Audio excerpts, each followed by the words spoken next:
everyone tonight to the Hunt County GOP Club Forum and Debate for the 2018 Republican primary. We are very grateful that all of y'all are here.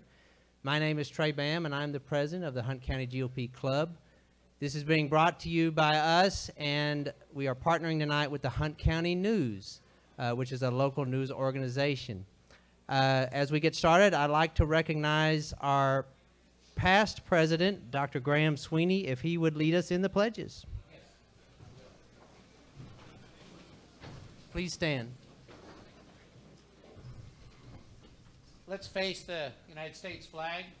I pledge allegiance to the flag of the United States of America and to the republic for which it stands, one nation, under God, indivisible, with liberty and justice for all. The Texas flag. Honor the Texas flag. I pledge allegiance to thee, Texas, one state under God, one and indivisible.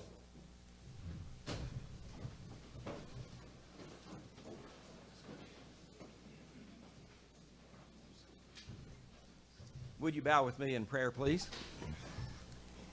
Father, we thank you this evening for the special occasion that you've brought us together, and we thank you for who you are and for your love for each of us in this room. Thank you for the awesome country that you allow us to live in and to work in, and for our families.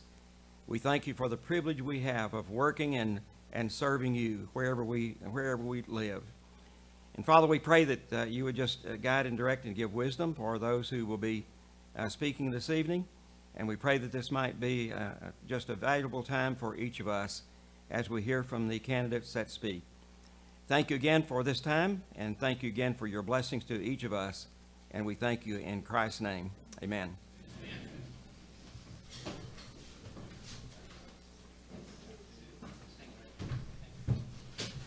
Thank you, Mr. Spate, longtime supporter of our club and former state rep candidate. We are grateful for his service to us tonight, as well as Dr. Sweeney. And we, again, want to thank everyone for coming tonight. This is some new things, some different things for us as a club. We want it to be as informative as possible. We want to learn as much as we can as club members. And so we hope that this will benefit you, the format that we kind of worked on tonight. And I will do my best as we move along to make sure that our process stays at least as clear as mud.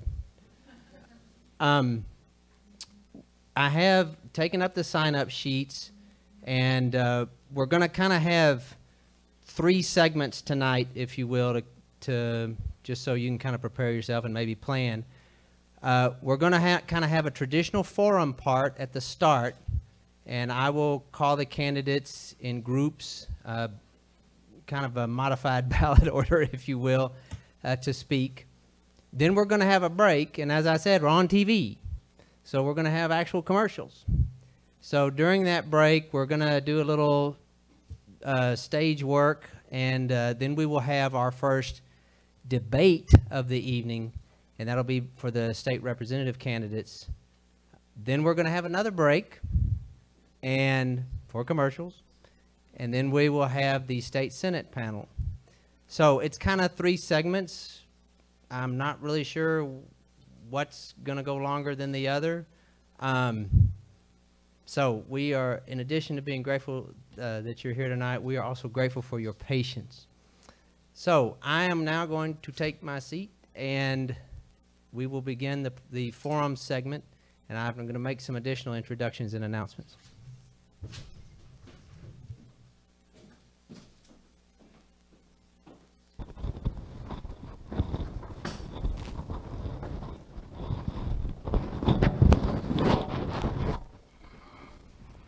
All right, technology.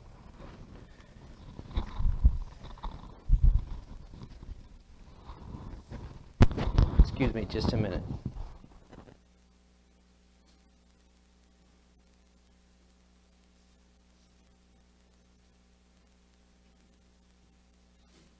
I know y'all don't want to hear all that all night.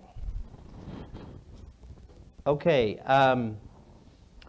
to my left is the secretary of the Hunt GOP Club, Ms. Mitzi Money, again, a longtime Republican here locally, one of our worker bees most definitely. I'm going to recognize her to introduce herself. She's a little bit later after we move through the forum. She's going to help us with asking questions to our some of our county candidates. So first, what we're going to do is I'm going to call the candidates who have signed in by ballot order. This is the Hunt County ballot for each precinct. And with one modification, when we get to the 3 county offices that we previously announced, we're going to format a little differently. We're going to kind of skip over them into our JP races and one other office. So I will do my best to remind everyone of where we're at, but it's going to be more or less ballot order with exceptions. The speakers who show up for each office will be called in ballot order with one exception, and that is if they are an incumbent in that office. They have told me they retain the right to go last, and so they will be recognized at the end of all the speakers for that office. Okay, let's get right into it.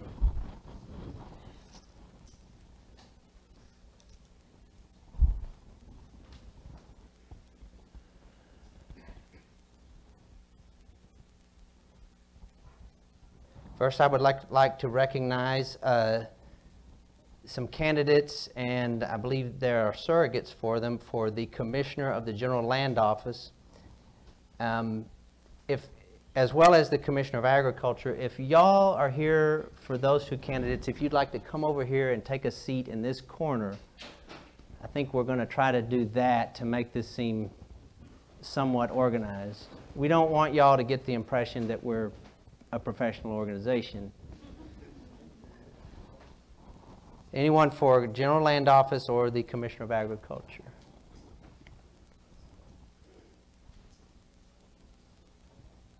Okay, our first speaker will be representing for Rick Range, a candidate for the Texas General Land Office Commissioner, will be Pat Haddock.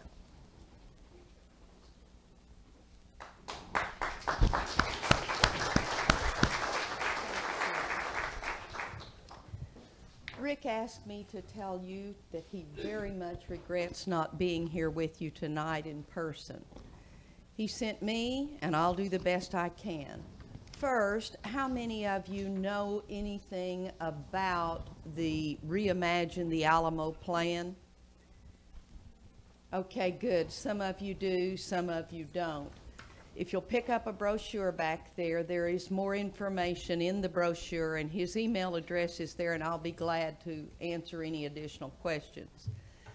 Basically, 3 years ago, the restoration project for the Alamo was approved by the legislature. But before anything could happen, the commissioner changed. Now, the original $50 million plan has become a $450 million plan under the current commissioner. It not only restores the Alamo, recaptures the battlefield, builds a museum, and gets rid of the distractions around it, which is what the original plan asked for. It also puts benches and canopies on the battlefield. It puts a big restaurant on top of the museum that's going to be built. Then it also has a lot of glass in it that they're saying sometimes it's going to be there and sometimes it's not. If we want an original restoration, we're not going to be using glass, are we? The other thing that I wanted to emphasize is that the Reimagine plan intends to move the cenotaph off-site to an obscure location several blocks away. That cenotaph is a memorial to those who died there. It's an empty tomb, but it's where they died. It needs to stay there. The third thing that I want you to know is that the only way that we can let people know about the weaknesses of the Reimagine plan, which will turn our sacred shrine into a theme park-like attraction. Disneyland is an attraction. Six Flags is an attraction. The Alamo is a sacred shrine. Right. So the only way that we can make anybody know about that is for every one of you, grab a pamphlet, learn about it, and let your other people know. If they don't know, A, and B, don't go to the polls and vote, guess which plan will get implemented? Rick Range, if he's elected, will stand guard over the Alamo. He will implement the original plan, and he will save the Alamo. Thank you.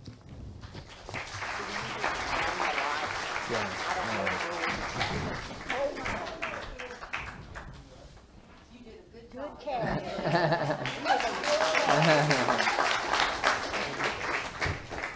Okay, and I already, like I said, we want to retain our amateur activist status, okay? We don't want to lose our cred. And I've already messed up and gone out of order in ballot order, so my apologies. I'm very sorry. We will now hear from a surrogate for Davy Edwards, who is the candidate for the General Land Office Commissioner as well, and this is Jerry Lehue. Thank you.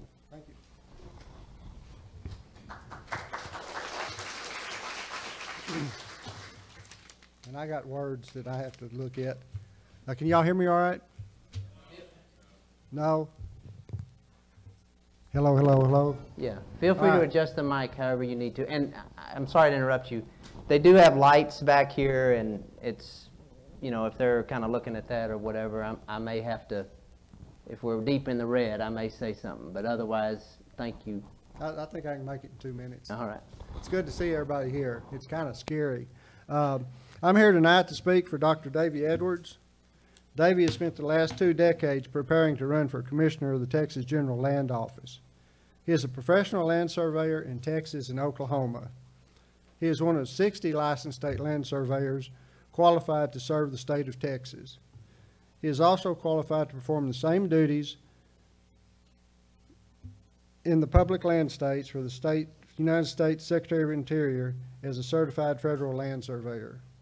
Davy has a master's degree in survey engineering from Texas A&M University, Corpus Christi, where he studied original land grant systems. His doctorate degree is in geoscience from the University of Texas at Dallas, where he studied river movements and its impact on international and interstate boundaries. The Texas General Land Office needs the leadership of a land surveyor to oversee the stewardship of its 13 million acres for the benefit of the Permanent School Fund. The integrity of the office has never been needed more than today. In 2011, the stewardship of the Alamo was placed by the legislature under the Commissioner of the Texas General Land Office. With plans to reimagine the Alamo by altering the architectural and historical integrity of the authentic remains of the Alamo and the cenotaph by the current commissioner, Texans are at arms to defend and protect our future generations with ballot in hand. The advisory role of the Daughters of the Republic of Texas has been terminated by the current commissioner. 3 nonprofit organizations created by the current commissioner for the Alamo functions and reimagining plan have not been transparent with state funds. The Alamo deserves better. Texas deserves better. On March 6, 1836, Texans fought for freedom and sacrificed their lives at the Alamo. Up from the ashes rose a great nation. This March 6, 2018, Texans will once again go to the fight for the Alamo with their votes and their time. And this time the Alamo will rise to the victor. Thank you very much. Thank you. Okay, moving right along. We will now hear from we now have the presiding judge of the Court of Criminal Appeals, and if Justice Bridges would please take the bench. Thank you. Good evening. Thank you all for having this wonderful process tonight, for all you being here. This is a great thing to have here in Hunt County, and I don't think I've ever seen this large a forum in Hunt County. I am sort of a native to this area. I grew up in Bright Star, which is about 8 miles from Emory. I went to Raines High School, graduated there in 1973, and I was in the Boy Scouts. And when we came to go to anywhere that was big, we would come to the big town of Greenville. So I've been coming to Greenville for a long time. And I've been a part of the clubs here, the Republican clubs. I see many friends here sitting in the audience. I've been a judge on the Court of Appeals in Dallas for 21 years, and I've been representing this area for that long, for the last 21 years. And of course, I've gotten out of order already. I really don't have a prepared speech, but what I forgot to do was introduce my wife, Sandy, who's sitting here, who's with me tonight, married a Gilmer girl. And I guess it's because I got up at 3:30 this morning to work on the Court of Appeals work that I have, because I'm currently a judge, and so I have to keep up with what I have to do and run statewide for the Texas Court of Criminal Appeals. I'm board certified in criminal law and criminal appellate law. I started out as a prosecutor in East Texas in Tyler, and then I worked in Upshur County. I went to work for the state bar and traveled all over the state for 5 years prosecuting unethical lawyers. And then I went into private practice for a short time before I took the bench. I'm running against the incumbent, who is Sharon Keller. When you run for office, I usually say, well, don't tell anybody your opponent's name. But I'm just breaking all the rules. In fact, I have an article I pass out. I hope everybody will take one. It's by the Texas Tribune, and it talks about some of the differences between myself and the incumbent, Sharon Keller. Sharon Keller's been on the court since '94. She's had 3 or 4 things that I'd like to mention that would give you pause. There was a man in East Texas. He was convicted of a sex crime. He spent 12 years in prison. They checked the DNA. It wasn't him. And she fought them. The DA said, give him a chance, let him out. The judge said, let him out. And she led the court in stopping him from being let out of prison. And the Board of Pardon Paroles released him, voted 18-0 to give him clemency. Additionally, we have to report what we own every year. I have 5.5 acres in Rockwall with my house. I don't actually own it. It's me and the bank, but I pretend I do when I fill out the forms. She left off for about 10 years 6 pieces of property worth $2.6 million. They were going to fine her $100,000, which is the largest fine in Texas ethics history, but they knocked it down to $25,000 for her failure to report. And they could only go after her for the last 2 years because it was outside the statute of limitations. And the third thing this article mentions... Run out of time. Can I mention one more thing? I'll round it up. The last thing I'd mention is that when she first went on the bench, the only property that she owned in Dallas, a warehouse, she leased it out for a place called the Dial House, which was a strip club in Dallas, Texas. So with that, I'd ask for your support and your vote. Thank you very much.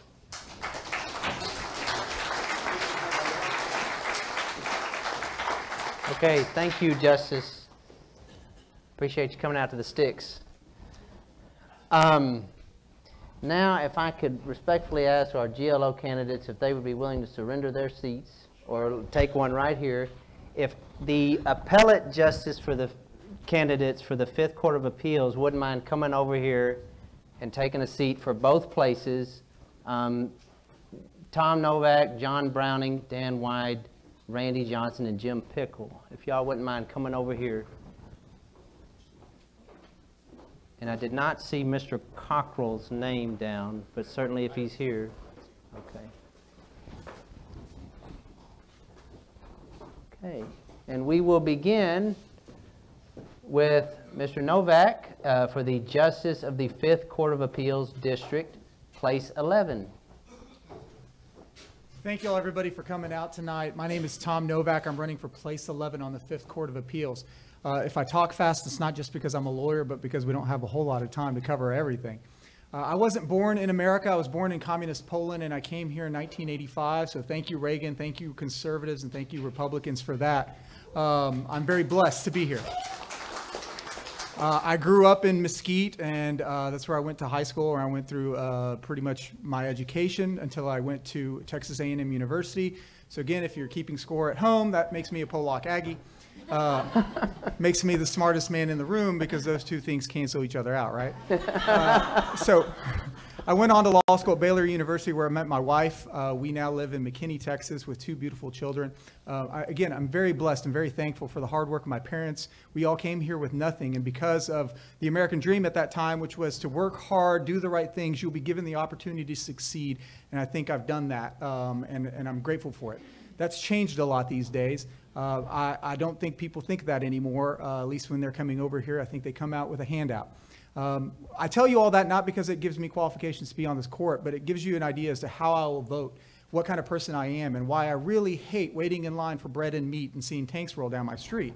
So things that sound socialist, things that sound bad, I'm not going to be ever supporting. Now, I am board certified in criminal law. I was a prosecutor. I've been a defense lawyer as well. And year over year, the court handles more criminal cases than anything else. But all the cases, civil and criminal, get appealed up to that court, whether it's Dallas, Grayson, Collin, Hunt, Kaufman counties, all those cases. And I tell you, the most important thing that we're going to have, Dallas County has 140,000 vote advantage for Democrats. And if we're not careful, we're going to lose that court. So in 6 years, 12 years, when my kids are graduating high school, becoming adults, when your kids and grandkids are graduating, what kind of court are we going to have? Are we going to have Dallas County Democrat judges running the court and deciding what the law is out here in Hunt County? Or are we going to have conservatives who fight day in and day out for the values that you and I share? It's about the things that we believe in, and I think that's what's most important. I'm out of time. I could talk to y'all all night if y'all let me. God bless y'all. My name is Tom Novak, place 11 on the 5th Court of Appeals. I'll be here, so please stop and say hello. Thank y'all.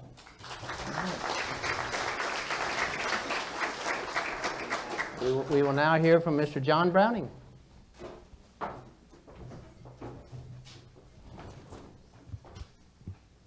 I'm a little shorter than my opponent there.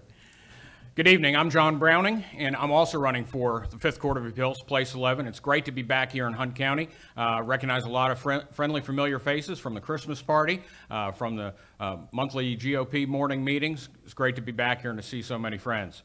Well, this feels a little bit like a 2-minute job interview, right? And what's one of the most important things you want to know in a job interview? Is the candidate qualified to do the job? Well, I have the most appellate experience in this race, by far. I've been trying cases and handling appeals for over 28 years.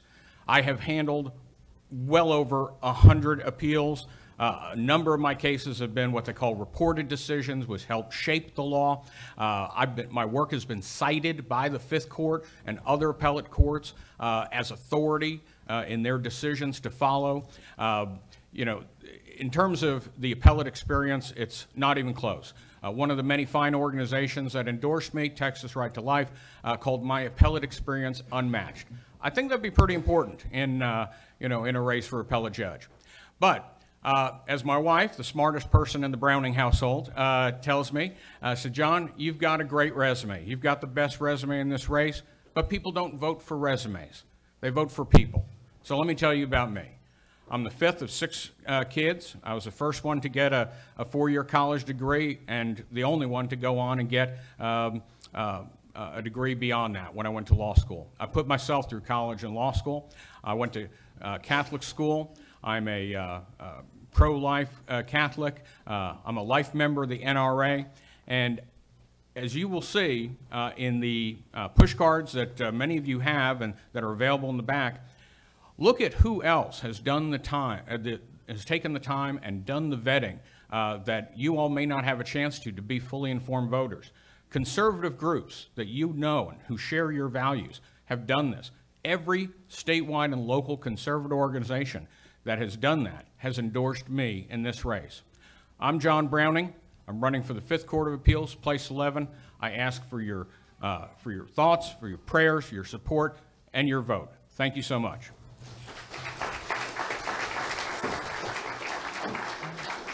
We will now hear from Mr. Dan Wyde. Howdy. I'm Dan White, and I'm running also for the 5th District Court of Appeals, place 11. I'm a 4th-generation Texan, born and raised in Port Arthur, Texas, and lived next door to my great-grandparents who immigrated here from Eastern Europe back in the 1890s, seeking religious freedom and economic freedom from the communists that were running that part of the world at the time. I'm a former criminal court judge in Dallas. I'm the only candidate in this race that has any real judicial experience, and I spent 8.5 years on Dallas County Criminal Court and tried over 1,000 trials.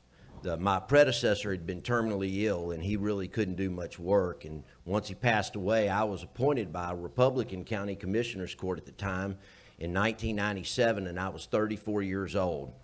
I tried 250 jury trials in the first 36 months, another 250 non-jury trials in that same period of time. And in the next 5 years, I tried the same amount of cases, and I was presided over 25,000 criminal cases in 8.5 years, and I was appealed 100 times in those 1,000 trials. How do you know someone's going to follow the rule of law? It's easy to say you will, but I'm the only candidate in this race that has a proven track record. I was appealed 100 times and reversed once in 25,000 cases. So when you expect somebody to follow the rule of law and be a legal umpire and call balls and strikes, I'm the only one that's got that proven record. I'm also, if you will, in private practice prosecuted public corruption in Dallas. I was the lead counsel in removing a corrupt Democratic constable from office who was chasing 17-year-old boys around his desk and not doing his job. I prosecuted the largest election fraud case as a private attorney, not as a prosecutor, not as a DA, not as an attorney general, removing a justice of the peace who had basically committed mail-in ballot fraud in Dallas, Texas, if you will, and he was removed from office by the Judicial Conduct Commission. I see that red light flashing. Again, my name's Dan Wyde. I'm running for the 5th District Court of Appeals. I encourage you to go to my website, learn a little bit more about me, and that's Dan Wyde with the number 4, Justice. Thank you so much for having me here. God bless Texas, and God bless each one of you.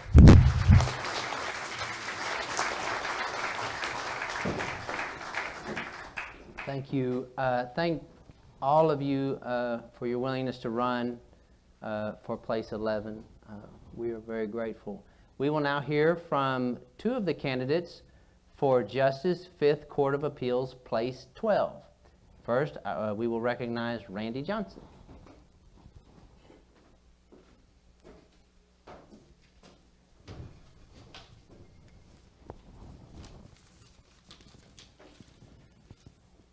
Good evening, Hunt County Republicans. It's an honor and a privilege to be here, and I want to thank you for your commitment to conservatism and to keeping America great. I'm here to get your vote. I am the most qualified person, I believe, in the race. My name is Randy Johnson. I'm running for place 12, 5th Court of Appeals, and I believe I'm the most qualified candidate in this race. I have the most experience. I think I'm the only candidate in this race, I believe, that has both prosecuted and tried criminal cases. I am a Christian, I am a conservative, I'm a father of 2, I've been married to the same woman for 37 years, and I'm a 5th generation Texan. I worked my way through college and law school. I started out in junior high as a paper boy for the Times-Herald, and I've had a job ever since. I began my career as a prosecutor. I worked in the Dallas County District Attorney's Office in the Appellate Division, and I handled over 100 criminal appeals, including one that I'm most proud of is the Abdulkarim Belichev case. Some of y'all might remember this was a fellow that killed 6 people over in Ioni's restaurant in Dallas, and I helped keep him in prison on appeal. I am the only candidate in this race. It is triple board certified. It is very difficult to get certified in one area. I am certified in civil trial law, personal injury trial law, and workers' compensation law. Since leaving the district attorney's office, I've continued to handle both criminal and civil cases, both at the trial court level and at the appellate court level. My opponents in this race share the same lack of experience as my opponents in the primary share the same lack of experience as does our opponent in the fall race. They do not have the criminal experience. This court is a court that handles both criminal and civil cases. If you want to elect someone to go to the Court of Appeals who can only do half of the job, that can't win in November, then vote for my opponents. But if you want somebody who can do the job, who can start the job running, and who has the experience to do both criminal and civil cases, and who can win in November, I ask that you vote for me. God bless you, God bless Texas, and when you enter that voting booth, just remember Johnson for justice. I am Randy Johnson. I am running for the Court of Appeals, and I would appreciate your vote. Thank you.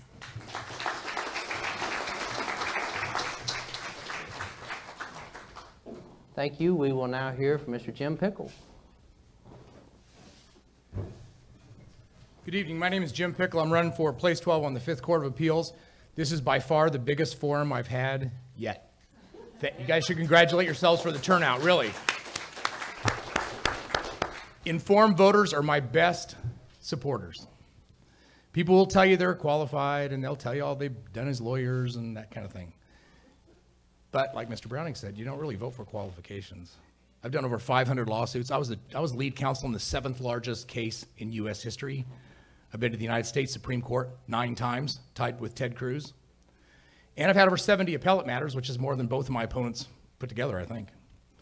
So as far as qualifications go, you can't pick anybody more qualified than I am. You can't do it. But here's the thing. Lots of cases come to this court, and the justices need to have a clear understanding of constitutional law, because the Constitution is your contract with your government. It supersedes statutes, it supersedes case law, municipal regulations, everything. Somebody's got to know what the Constitution means, and I'm considered a constitutional law expert. I'm asked to go to the Texas legislature every session to testify on constitutional law matters. And everybody will say that they're conservative too, right? Everybody wants to vote for conservatives, right? You can do your own homework, and I encourage you to do it. I'm an open book. Everything's out there on the internet about me. Go ahead. Or if you don't want to spend the time to look into 31 years of practice, you can look to people that you trust. And here's some of the people that have endorsed me. In fact, I have every endorsement in the state. My opponents don't have any. Texas Right to Life, Texans for Fiscal Responsibility, Empower Texans, Texas Homeschool Coalition, Collin County Conservative Republicans, Concerned Women for America, Grassroots McKinney, Patriot Texas. I'm the only person president of Texas Homeschool Coalition Tim Lambert has ever personally endorsed. I'm the only one. So there's Republicans and then there's conservatives, and that's what we need on this court. We need both, and I'm the only one that's both.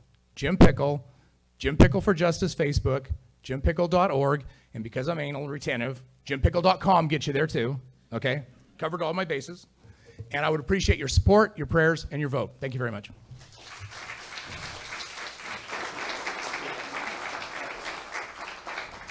Thank you all. You are dismissed. Again, we appreciate y'all coming out to Greenville. Yeah. Yeah. Okay. As I said earlier, we're going to the extent we're following ballot order, we're going to kind of skip over some of the county races, and we want to hear from a few of our other candidates who really are, they're in specific precincts. You may be voting for them, you may not be. Before we transition into that, though, we do have extra seats right up in here. We admire that y'all are willing to stand, but you don't have to. Feel free. It's perfectly fine. We're totally cool if you want to come and move up anytime during the event. You will not bother us. Okay. If I could have, back up here to our pitching bullpen, the following candidates. Let me make sure. Christy Roundtree,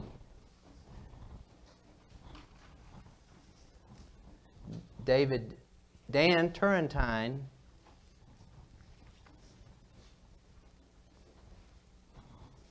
make sure.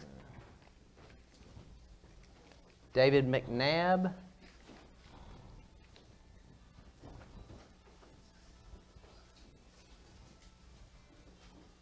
I don't see Miss Osborne. Okay, all right. Yes, right, okay. And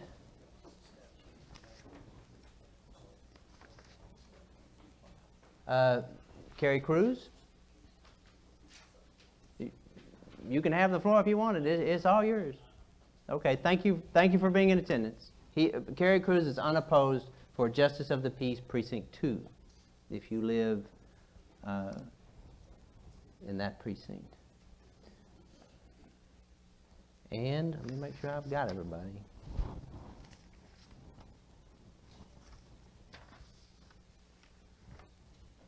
Okay, I think that is it. First, we will start with the candidates for Justice of the Peace, Precinct 4. We will start with Christy Roundtree, who is represented tonight by her husband.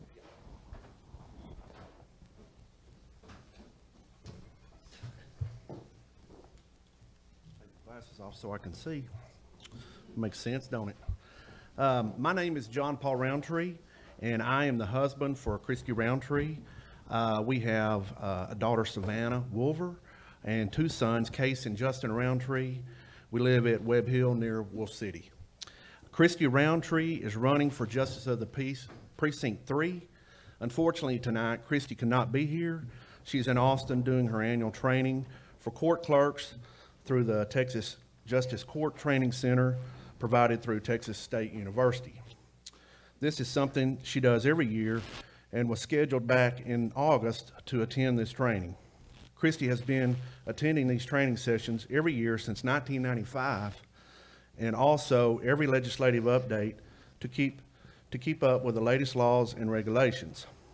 Christy has been working in a Justice of the Peace office for almost 22 years and has amassed 350 hours of continuing education during her tenure. Christy is a state certified justice court clerk and has served in this manner throughout most of her years. She has also worked with 6 different judges in her 22-year span. Christy works with both civil and criminal cases on a daily basis and is responsible for judicial reporting to the Office of Court of Administration, also known as OCA. She also deals with traffic dispositions, automated conviction reporting to the Texas Department of Public Safety. These are some of the 2 most important reports to the state that have to be done by all justice courts across the state of Texas. And one more thing that makes Christy the most qualified candidate for this job. Christy is very computer literate, which is a must for the JP office, and has been working for months now on a new software system that will be installed in the JP offices countywide and here in Hunt County. As you can see, Christy is very qualified, and she will be honored to have your vote for experience in the upcoming March 6th primary. Thank you.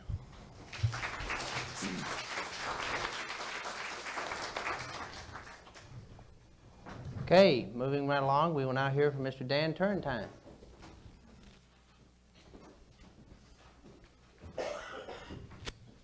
Good evening. I'm Dan Turrentine. I'm candidate for Justice of the Peace, Precinct 3. I've been in law enforcement a long time, 43 years. I feel like I can bring to the job of Justice of the Peace a common sense approach to the civil and criminal side of it. You know, I've seen the criminal side. I have worked in traffic cases for the last 26 years as a specialty. I feel like I will be the best qualified for the job as Justice of the Peace due to the experience that I've got in Class C misdemeanors, and also having been a former deputy sheriff, having served civil process, having served as a bailiff in the courts, serving civil process, dealing with the civil process in the courts. I feel like I will be the best qualified for the job and take a common sense approach to the job.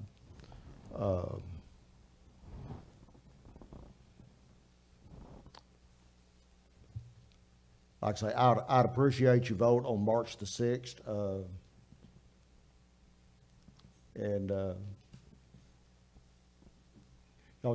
I appreciate it. Thank y'all.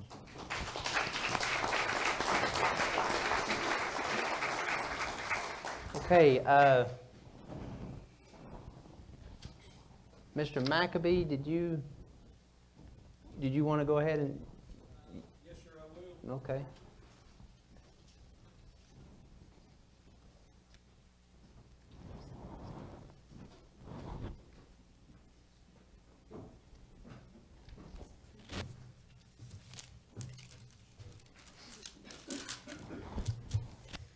Hello, everyone. I'm Dwayne McAbee. I'm running for Commissioner Precinct 2 here in Hunt County. I've lived here in Hunt County for 56 years. I have my wife in the audience, Angie Glenn McAbee. We have 7 kids, 5 grandchildren, so we've done our part to help the population in the county. I think I would be best qualified for the position of commissioner. I was publicly elected as Precinct 2 Board of Director for Hunt Regional Hospital on May 12th, 2012, and I served at that position to this time. I've learned over the years that hard work, good communication, and my candidacy will be focused on maintaining a conservative budget and making cautious business decisions. I will be effectively working for the people in Hunt County. I have worked several years with the city of Greenville under David Cantrell in the street department, building roads. I have a foreman that will be accompanying me that has 23 years experience building interstates, highways, and subdivisions. I think with our experience and the way that Precinct 2 is growing, the much needed repair we're needing to do roads would be best qualified with people that have the knowledge of doing it. I would like to have your vote. God bless all of you. Thank you.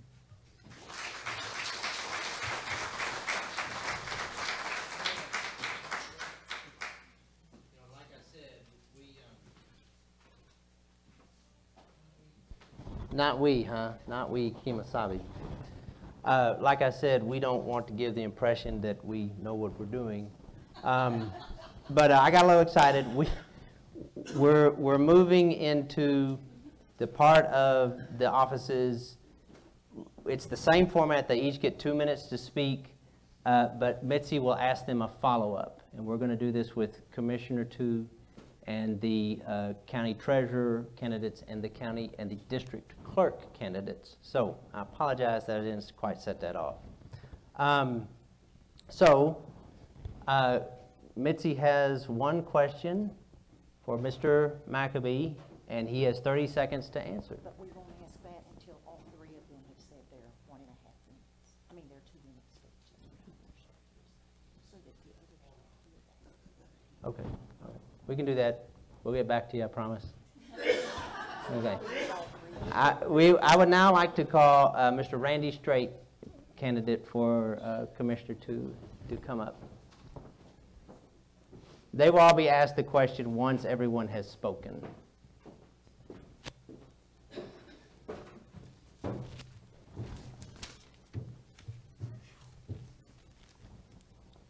I thought it was just going to be a couple of people.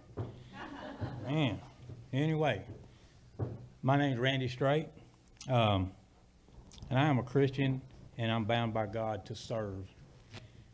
I'm running for County Commissioner in Precinct 2. I have been in construction business for over 20 years, and I also have experience in the road construction as well. I worked for the Marriott Brothers Paving Company. That was probably one of the biggest paving companies in DFW back in the 70s and 80s. I also worked for Whittle Construction out of Rockwall. I was a superintendent for them. We done a lot of parking lots, commercial building pads, and also paved most of all the streets in Buffalo Creek in Rockwall. I'm also a vice president on the BHP Water Board for about 4.5 years in Roy City. In my line of work, I drive up and down a lot of these roads and see the condition they're in, and I wonder why the roads aren't kept up any better than they are. You know, is it poor planning? Is it a budget issue? Is it just lack of leadership? I don't know. But something needs to be done to them. And it's time for a change, and I believe that I am that change. I do have experience in road building. I have experience with heavy equipment, and I have the ability to begin a project and see it through to completion. Undoubtedly, our roads and our property taxes are a big concern, but I may have many concerns, such as our veterans. Allow me to share this with you. When I asked a friend who is a veteran about his experience with Hunt County Veterans Assistance, this was his response. We need advocates to help, he said, we need advocates to help veterans figure out which benefits are available to them, and actually walk them through it. We ended up going to Rockwall. They may have something in Hunt County, but it's not easily accessible. Thank you for asking. And, you know, we need to improve this program on our veterans. They deserve it. I'm also a veteran myself. If I'm elected, I'll give 110% to all my duties as a county commissioner. My daddy taught me, he said, he taught me to work hard and to work smart, and that's what I intend to do. Thank you for your time. God bless you, and God bless Texas. If you just want to maybe wait right there, and Mr. McAfee, you're welcome to come wait right here. We'll ask everyone the question. It may be a little easier to transition. We will now hear from Commissioner Todd McMahon.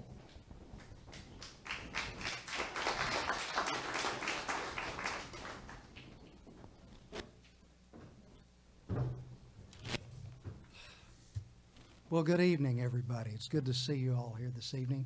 It's always exciting to get up and speak to people that are interested in what's going on in their county and in their local government. I'm Todd McMahon, and I am the Commissioner for Precinct 2. It's been an exciting and very busy first 3 years. We've been blessed to see everything from record rainfall our first year in office to record growth in platted home sites this past year. Greenville, Caddo Mills, Quinlan, and the Hunt County portion of Royce City are all experiencing unprecedented growth. With that growth in Precinct 2 comes an ever-increasing demand for services. Our volunteer and paid emergency services are being stretched like never before by a record call volume. And the need for road repair and maintenance has increased to levels that we've never experienced due to construction traffic alone. For example, a fully loaded concrete truck can weigh up to 70,000 pounds. Most house slabs require somewhere between 12 and 15 loads of concrete. Now, if you multiply that by the almost 6,000 new or soon-to-be platted pad sites in Precinct 2 alone, you can see we're going to have road maintenance issues, and we're going to have to address those. So what are we doing on the precinct level? We've committed to a maintenance plan that will require that we resurface a minimum of 20 miles of paved road surfaces a year. When I came into office, by my maintenance crew's own admission, the most they had ever resurfaced in 1 year was 8 miles. Last year we covered 14.7. We're on our way.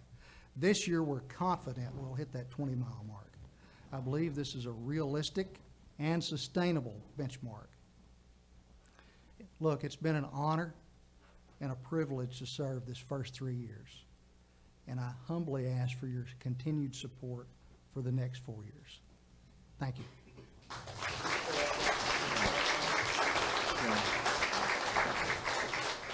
Commissioner, if you don't mind just having a seat. Okay, Mitzi will now ask one question. Everyone will answer the same question, and we'll go just like we did, starting with Mr. McAbee, then Mr. Straight, and then Commissioner McMahon. You have 30 seconds. Describe how you would plan road work within your precinct when the resources available are not adequate to address all of the needs that you have identified. First off, what I would plan on doing would be to chip all the roads up. They need to be. You may, I'm sorry. You mind stepping up to the mic?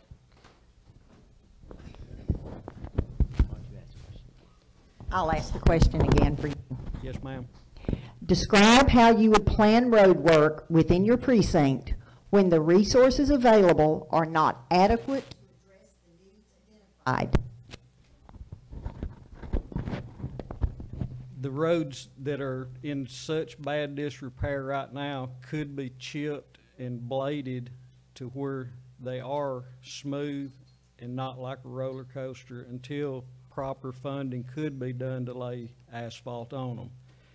From my looking at last year's budget, I believe there is ample amount in the budget for us to begin work on the roads, as Todd was saying. 20 miles a year, there's only 65 miles of asphalt road in the county. All of them should be done within 3 years. And then you can start upgrading the rock roads to chip seal and eventually upgrade dirt roads to rock. Thank you very much.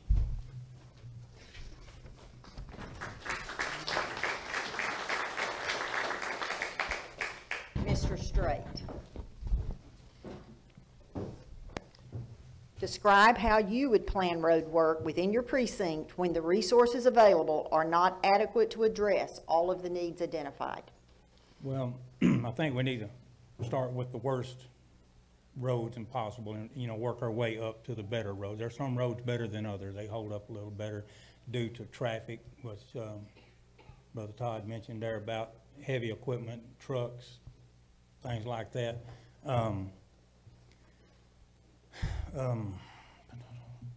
If the sources aren't there to do the roads correctly, I think maybe they need to be, at least fill the potholes and fill them up to hold them over until the resources, you know, come in for us to redo the roads. So, you know, I think that would help a lot if we just fill some and I'm not just a pothole filler, I'm not just saying that, but you said if the funds aren't adequately, you got to do what you got to do to make them as best as possible, because people's cars are just getting tore up driving up and down these rough county roads. So that's what I can do.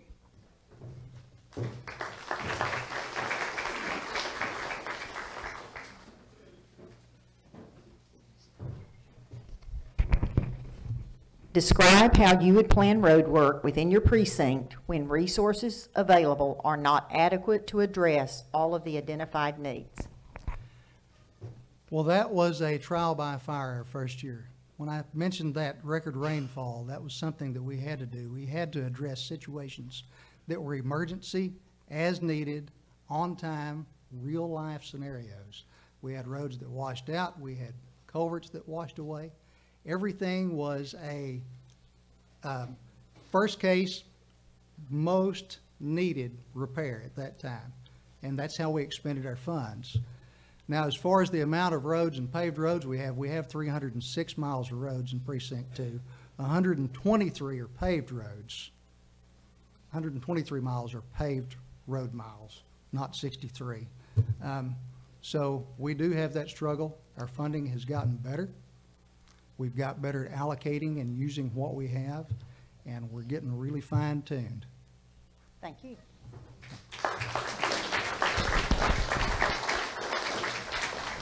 Thank each of you again. Y'all are dismissed. I would now like to call up the candidates for county treasurer and district clerk. If y'all would like to come and take a seat over here. The next office that we'll hear about is for county treasurer, followed by district clerk. As they're making their way, I wanted to recognize a couple of our local party officials. As our Senate district, we can send representatives to the state Republican Party, and we have one male and one female delegate. They compose an organization called the State Republican Executive Committee, and they are both here. They were, at least. I believe I saw Ms. Slayton. Vicki, if you'd stand up and be recognized. Thank you for your service. And then Jason Ross was also here, and he offered to work, and we took him up on it. He was in the back. Maybe you met him as you came in. We can thank Jason Ross for his service to us tonight. Okay. Again, now that we kind of have our head on a little bit straighter, we will recognize each of you for 2 minutes, and then by office and by ballot order, you can return your seat, and then we're going to ask everyone the same question, and you can return to the podium to give your reply. So we will start with county treasurer.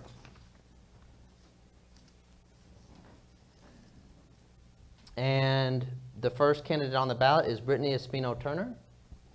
If you'd like to step up. Hello, thank you for letting me speak to you guys tonight. My name is Brittany Turner. I'm a lifelong resident of Hunt County. I live here with my husband Travis of 10 years and my 2 daughters, Nora and Reagan. I'm currently employed with the Hunt County Auditor's Office. I've worked there for the past 13 years in accounts payable and grant management. My current position has allowed me to interact daily with the Treasurer's Office in areas such as auditing payroll and assisting with the intake of daily and monthly revenues for grant management. This daily interaction with the Treasurer's Office makes me uniquely qualified for this position. Since I decided to run, I've had people ask me, well, why would you want to run for county treasurer? I don't need a job. It's not because I need a job. I have a job that I love, and the reason I want to become your next Hunt County treasurer is because I want to continue to work for Hunt County in the role of a public servant.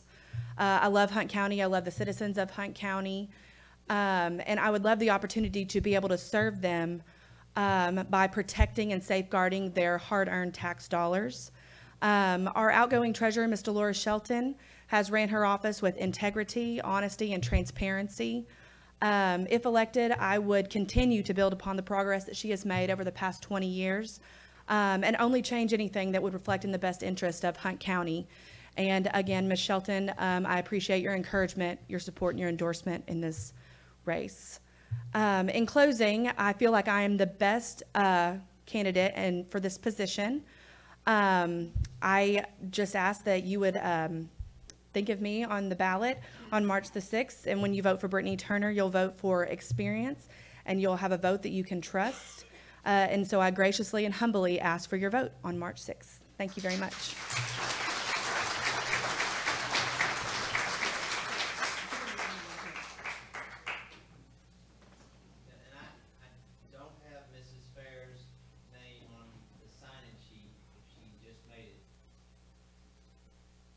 I don't see Mrs. Fair. Question, 30 seconds. Can you talk a little bit about the internal controls you would look for to have in the treasurer's office? Internal controls. Well, I definitely think that we would rely on a good staff and look for assistance with other offices like the county auditor, county judge, and things that you could look at daily. Just have a proper procedures that you would go through each day to make sure that there are no errors, and just make sure that everything's taken care of daily. Thank you so much. Thank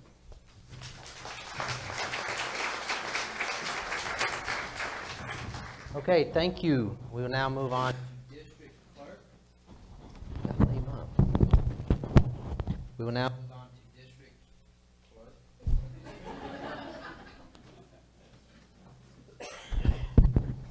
We will now move on to District Clerk. Okay, and first we will hear from Cindy Ware.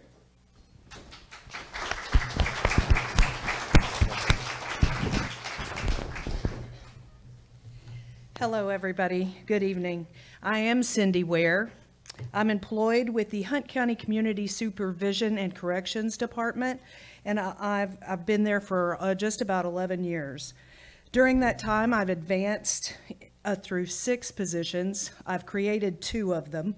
I earned 3 degrees. The last one was a master's in applied criminology, and I've completed over 200 hours of continuing education in management, leadership, and governmental collections. Sorry, I'm nervous.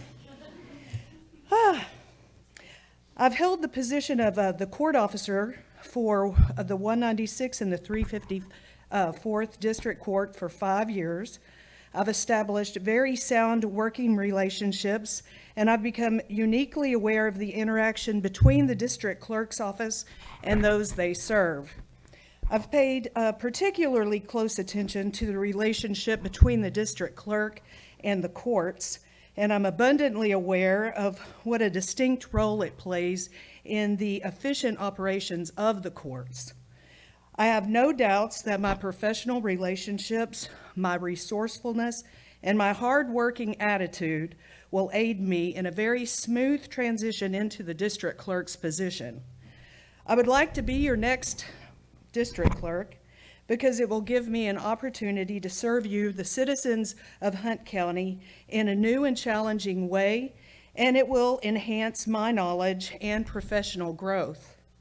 I truly believe that my courage, work ethic, commitment, and perseverance will aid me in becoming the most proficient district clerk, and I believe my comprehensive experience, education, and training will allow me to build and lead a team of deputy clerks who will achieve excellence in service for Hunt County. I am Cindy Ware. I do humbly ask for your vote, and when you vote for Cindy Ware, you will vote for a very hardworking and excellent office. Thank you.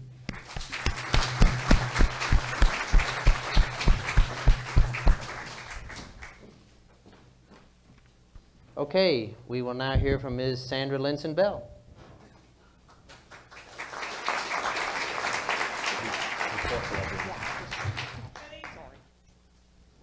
Good evening. I'm not really bossy. I just want to lighten the mood. I am Sandra Linson Bell. I am the youngest of 13 children. I was born and raised right here in Hunt County. I am a mother of 4 boys. Byron, he's an offensive lineman with the Dallas Cowboys. Sam, he's a contractor with L3 Communications. I have a big mouth anyway. He's a contractor with L3 Communications right here in Greenville, Texas. I adopted twin boys, Elijah and Isaiah. I lost Isaiah in a house fire in 2007, but I know one day we will all get to see Isaiah again. All of us, because we are all Christians, right? Right? I'm just trying to lighten the mood. I am a Greenville High School graduate of 1981. I'm a graduate of Texas A&M University of Commerce. I am a United States Army veteran, and I am proud of that. From 2012 to 2015, I served on Greenville City Council. 2015, I served as Mayor Pro Tem. I love to serve.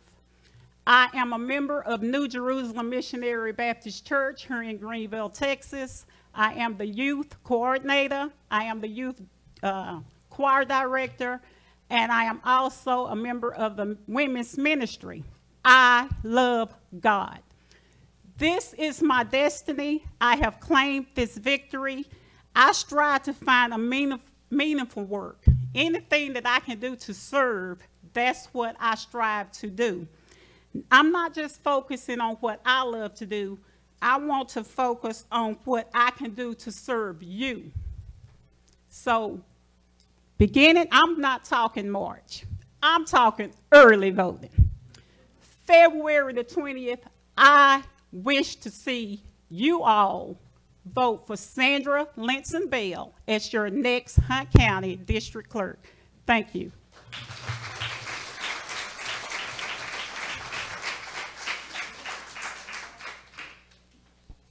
Thank you, Ms. Bell. We will now hear from Ms. Susan Spradling.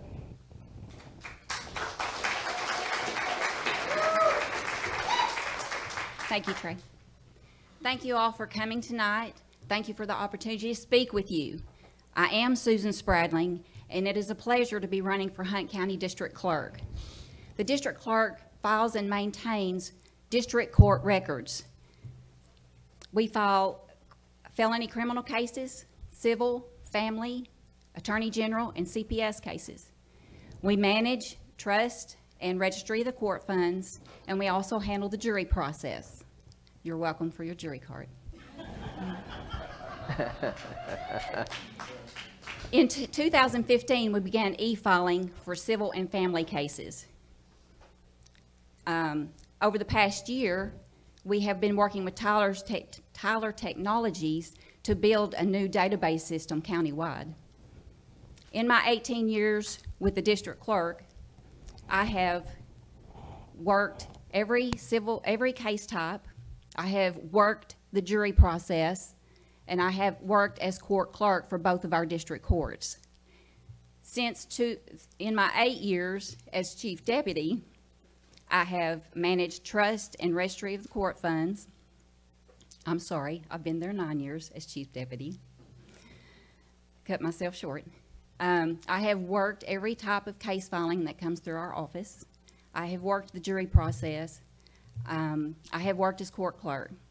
In my 9 years, I'm not nervous at all. 9 years as chief deputy. I have managed trust and registry of the court funds. I have trained our current staff members in how to file cases in our current system, in the e-filing system, how to work the jury process, and how to work as court clerks. I've seen many changes over the years in the district clerk's office, and keeping accurate records for the district courts requires someone with knowledge and experience. I have that knowledge and I have that experience, and that's why I am the best candidate to be your next Hunt County District Clerk. I ask for your vote for experience on March the 6th. Thank you all for coming.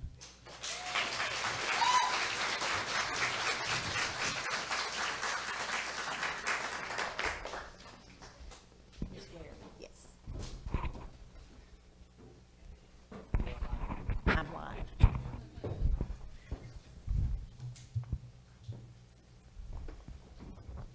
Okay, Cindy Ware. Describe what you plan to do during your first 6 to 9 months in office. What I would do within the first 6 to 9 months in the office is I would first listen a whole lot. I would take a whole lot of notes, and I would observe.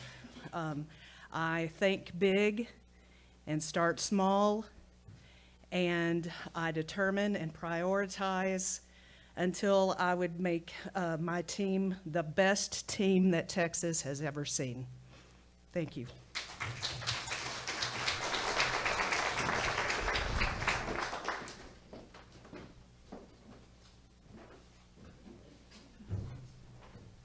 Sandra Linson Bell. Describe what you plan to do your first 6 to 9 months in office. Thank you for that question. My first 6 to 9 months in that office, what would Sandra Linson Bell do? To be perfectly honest, I wouldn't change anything. I failed to mention that I've been working for the county. This is my 26th year. So I am familiar with all of the ladies in the office. They are very professional. I've never had a crossword with any of those ladies. I actually wouldn't change much of anything. I would sit back, watch, and learn. Working in the district attorney's office, it's a lot I already know of the goings-on that goes on in the district clerk's office. So basically, sit back, watch, learn, and get to know each individual as individuals. I know, like I said, I know them all already, but not personally. So I wouldn't change very much. Thank you. Thank you.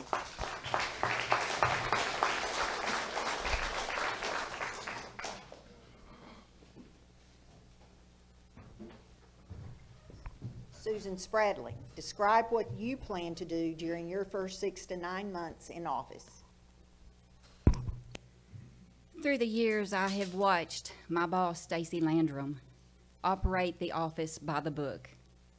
We have solid business practices, and on January the 2nd, there will be a smooth transition to your new Hunt County District Clerk.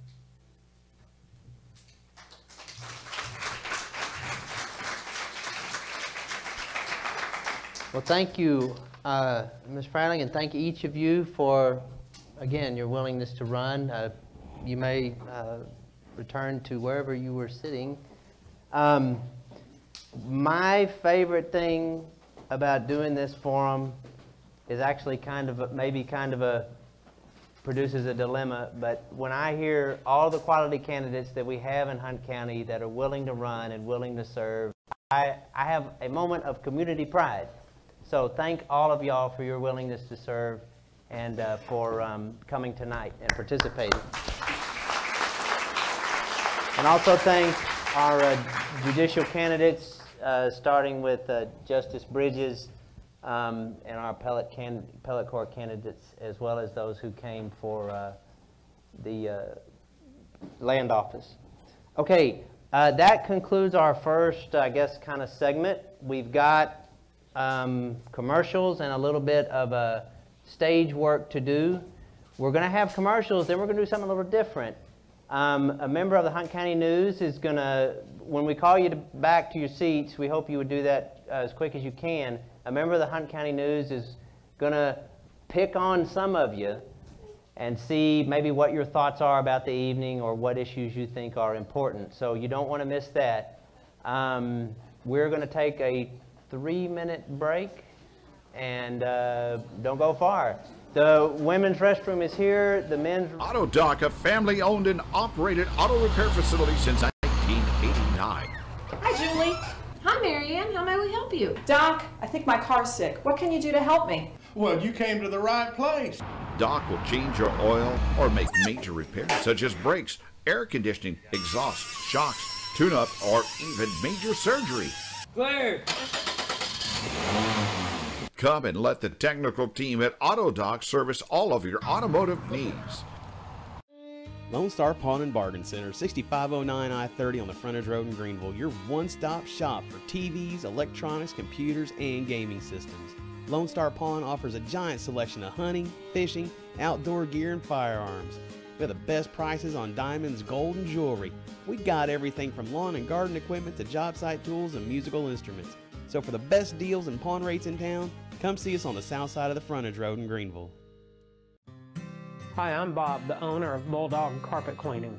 Bulldog Carpet Cleaning is a family-owned business that has been serving the greater Hunt County area for over 20 years. We provide service to business and residential customers. Carpet, tile and grout, concrete, upholstery, we clean it all. So that you will never be surprised by a stranger showing up at your door, let me introduce my team, Dustin and Matt. Call today, 903-356-0207, or visit us online at bulldogcarpetcleaning.net. Why settle for an assembly line burger when you can have a hot, fresh pot roast sandwich or one of our custom-made to order burgers? Come join us at the Ash & Rose, located at 2809 Lee Street in downtown Greenville, for a cold, refreshing beer or a drink from our fully stocked bar. Don't forget to grab a lunch card and get your 8th lunch free. The Ash & Rose. Great food, great service, great times.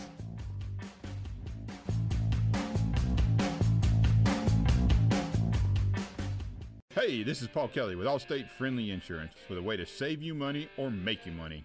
If we can't save you $300 on any of your insurance, we'll give you $30. We have been in Greenville for almost 30 years at 9801 Wesley Street. Our phone number is 903-274-4949. And web address is allstatefriendlyinsurance.com. Give my folks a call. See if we can save you $300 on any of your insurance, or we'll give you $30 at 903-274-4949. God bless. At Shane Stovall Roofing, we are the true professionals in our industry. We specialize in all types of commercial and residential roofing and only use the highest quality of materials. Our staff is highly skilled in product knowledge, and their knowledge in current roofing practices is inferior to none.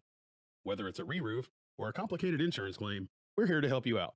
Give us a call at 903-456-8013 for a free inspection and see how we exceed all others in our profession. You can find us online, ShaneStovallRoofing.com, or find us on Facebook at facebook.com/Shane Stovall Roofing.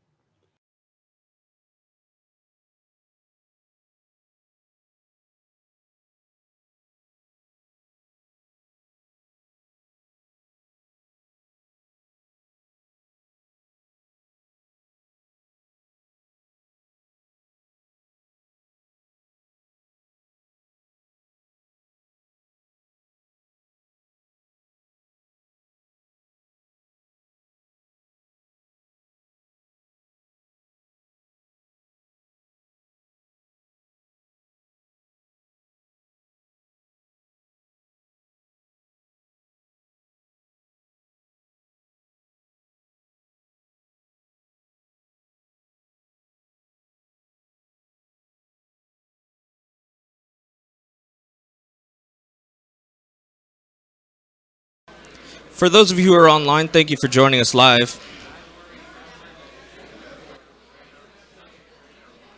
Here we are at the Hunt County GOP Club debate. Hunt County News is live streaming this from the landmark on Lee in Greenville, Texas. We want to thank all of our guests that have actually showed up. And the ones that didn't show up, I made it shorter. Why not? We'll thank them too. So this is one of the, prettiest and most handsome group of people I've ever seen. Some of them even smell good. I got that from my church.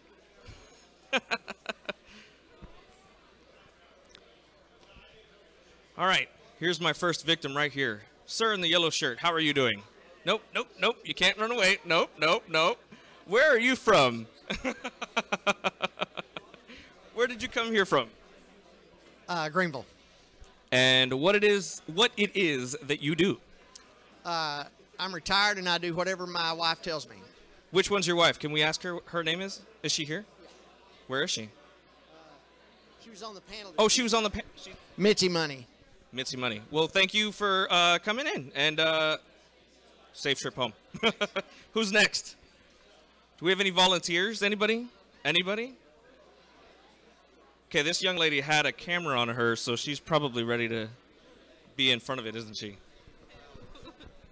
Hi, what was the question? What is your name, and where are you from? Where are you coming from tonight? Jennifer Ware. I'm from Greenville. And it looks like you're related to somebody that was just... My mother's running for district clerk. Do you have any questions for her? No, I'm good. No questions. Sorry. We were going to give you extra time, too. Look at that. Sir, looks like you're running for Senator, Mr. Bob Hall. How are you doing, sir? I'm doing great. I hope he is, too. So, what's your name and where are you from, sir? Merlin Westbrook, and we're from Wills Point. From Wills Point. Now, is that far from here? It's about 50 miles. 50 miles. So you drove 50 miles to be here with us tonight? Not quite. He did. Sir, what's your name and are you from Wills Point too? I'm Jerry Trollinger from Canton, Texas.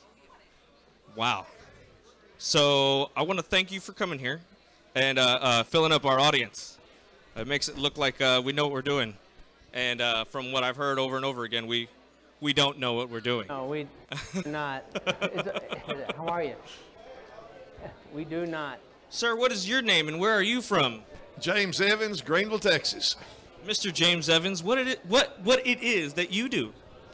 Retired educator, GISD, 44 years. I've seen you somewhere.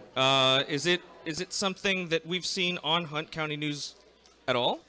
There wasn't a school board meeting tonight, so Al Atkins and I decided to come down and support this. But don't you do something for the city? Greenville City Council, place 2. Wow. Sir, what is your name and what do you do? Al Atkins, and I'm a retired airlines operational technical manager. Wow. And you're out and about in the community a bunch.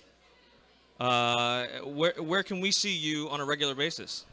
Oh, you can see me in the front row at the city council meetings and school board meetings, and also on the Juice Board of Trustees. Al and I are great buddies on the front row in the city council, so we go way back. Thank you, Al. Thank you, James.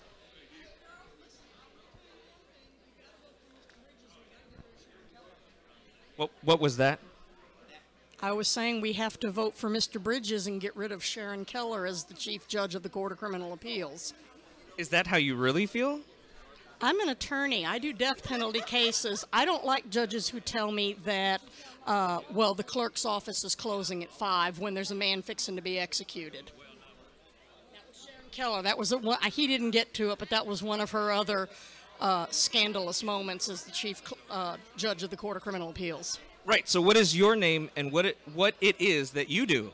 I'm Catherine Ferguson. I'm a local attorney at Renshaw, Davis & Ferguson. And where can we find you? What street? Right next door to here, 2900 Lee Street, we got the big blue head. Well, thank you very much. You're looking at me like you don't want to be on camera, and you may not. It's kind of short, but yeah, there you go. Hi, what is your name and what it is that you do? I'm Jennifer Linden Swag, and I am the Hunt County Clerk. You are? Yes. So what does a clerk do? The Hunt County Clerk's Office handles birth, death, marriage, property records, cattle brands, alcohol permits, probate, civil, criminal misdemeanors, juvenile, mental health. I'm going to stop you right there. I think the red light is blinking. Thank you. Do we have any volunteers? Anybody that wants to be on camera for just a second? No? No? Okay. All right. State Rep. I see Judge Kelly Aiken over there. But I won't. No? Yeah? No? Yes? No. What do you think, Just, Gabe? what is your name and what do you do? I'm Judge Kelly Aiken of the 354th District Court. Well, it's a pleasure, Judge Kelly Aiken. Have a great day. Anybody else? I know we have some celebrities around here somewhere. They're around here somewhere, but I don't see them currently. Ron Wenzel? Is that you, sir? Would you like to say something to our viewers? Sir, what is your name and what it is you do? My name is Ron Wenzel, and I'm retired. Retired, and so what is your day job? Volunteering. At? Name one. You're going to keep going. Well, I volunteer for the Boys and Girls Club in Northeast Texas. I volunteer for the Boy Scouts. I volunteer for the hospital. I'm chairman of the hospital board. That's a volunteer position. And I volunteer for several other agencies, but that's enough. Well, yeah, that is enough. That's more than enough. Thank you very much, sir. All right, that might be time. Ladies and gentlemen who are not... keep going? That's time. But that's time. All right. Ladies and gentlemen who are not already seated, let's go ahead and find our ways back to our seats. Thank you again for doing this quickly so we could get right back to the debates. And that'll be all from Hunt County News. And thank you again for joining us.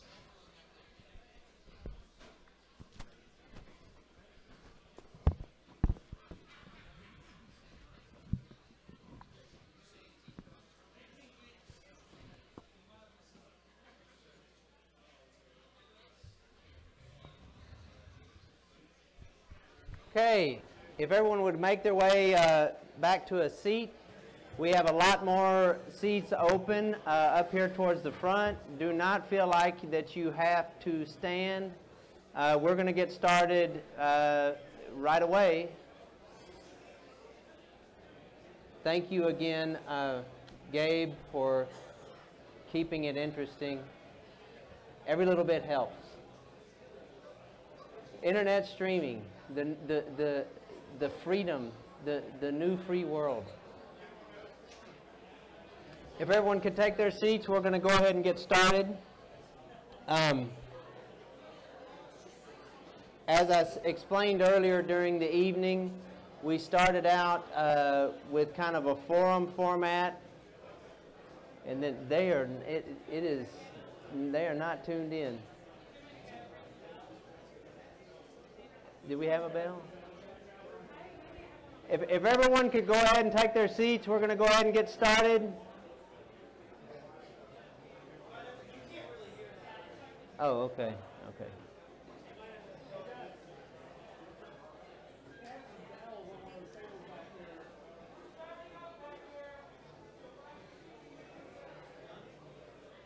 If everyone could come on back to find a seat. The old tactic of just starting to talk just ain't really working, so. We're now going to do the state representative panel. And then we'll have another short break after that.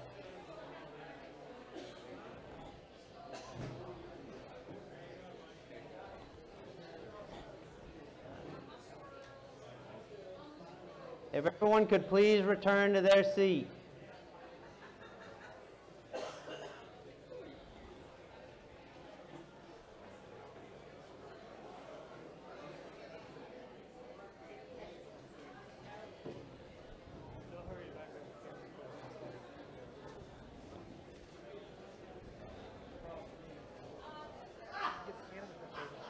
Oh, okay. Yeah.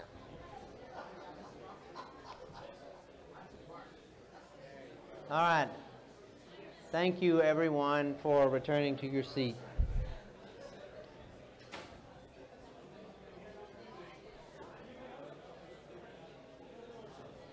Okay, let's go ahead and get back underway. If Representative Flynn and Mr. Brian Slayton could please come up to the table. Would you please make yourself comfortable up on the table?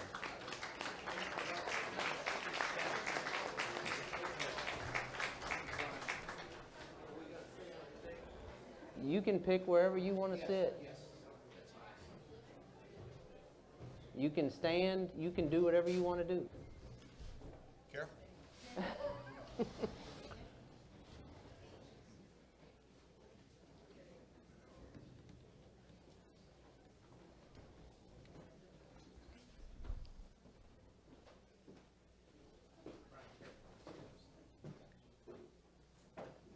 If y'all want to start off, if y'all would like to go ahead and have a seat, I've got to release some of my own pin up words. A little bit of instruction. Again, thank everyone for coming tonight and for tuning in on Facebook Live. My name is Trey Bam. I'm the president of the Hunt County GOP Club. We're now going to begin kind of the rest of the evening. We're going to have two panels, starting with the state representative, and then we're going to have another very shorter break, and then we're going to have the state senators. With me now on the panel, to my left, starting to my left, is Mr. Jim Satterwhite of the Hunt County News.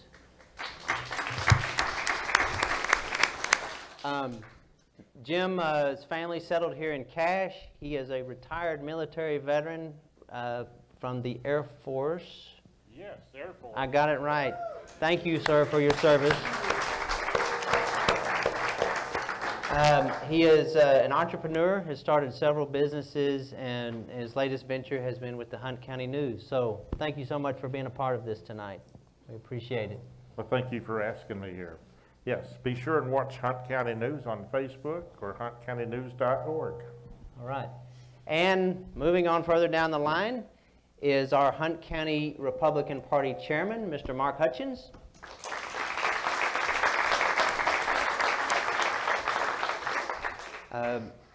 Chairman Hutchins is also born and raised here in Hunt County.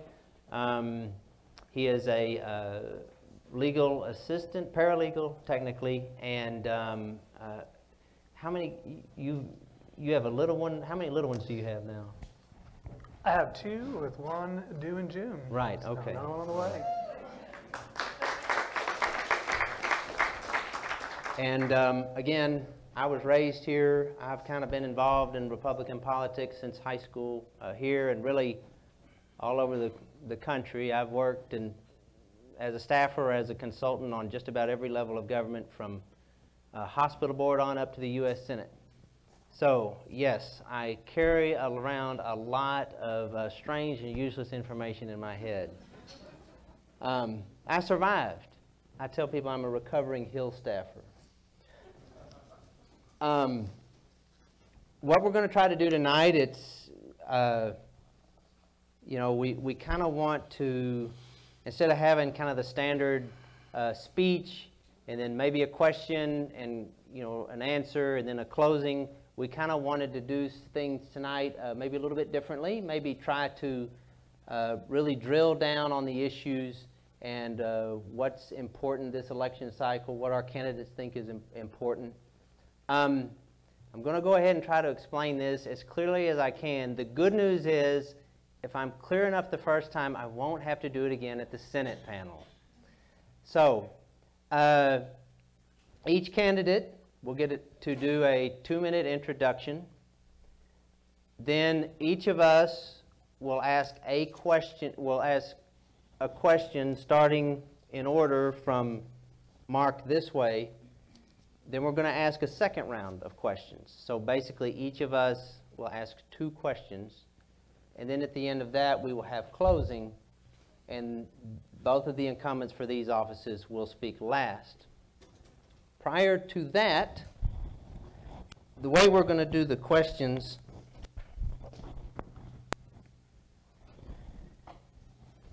I'm going to flip a coin for the opening statement, and whoever gets the call will decide if he wants to go first or second in the opening. Getting the feedback. Too close. And then we're going to alternate. So, for example, if a candidate, if just Mr. Flynn, for example, wants to go last, he will then answer the next question first, okay? And then so on. But of course, at the closing, the incumbent goes last no matter what, okay? So, I'm going to flip a coin. Heads, tails, okay? Marine symbol is tails. Marine? All right. Go Army. Mr. Flynn, would you like to, is it okay if he calls it? Okay, here we go. Heads. It is tails. So, Mr. Slayton, would you like to go first or last on the first question? I'll go last. Okay.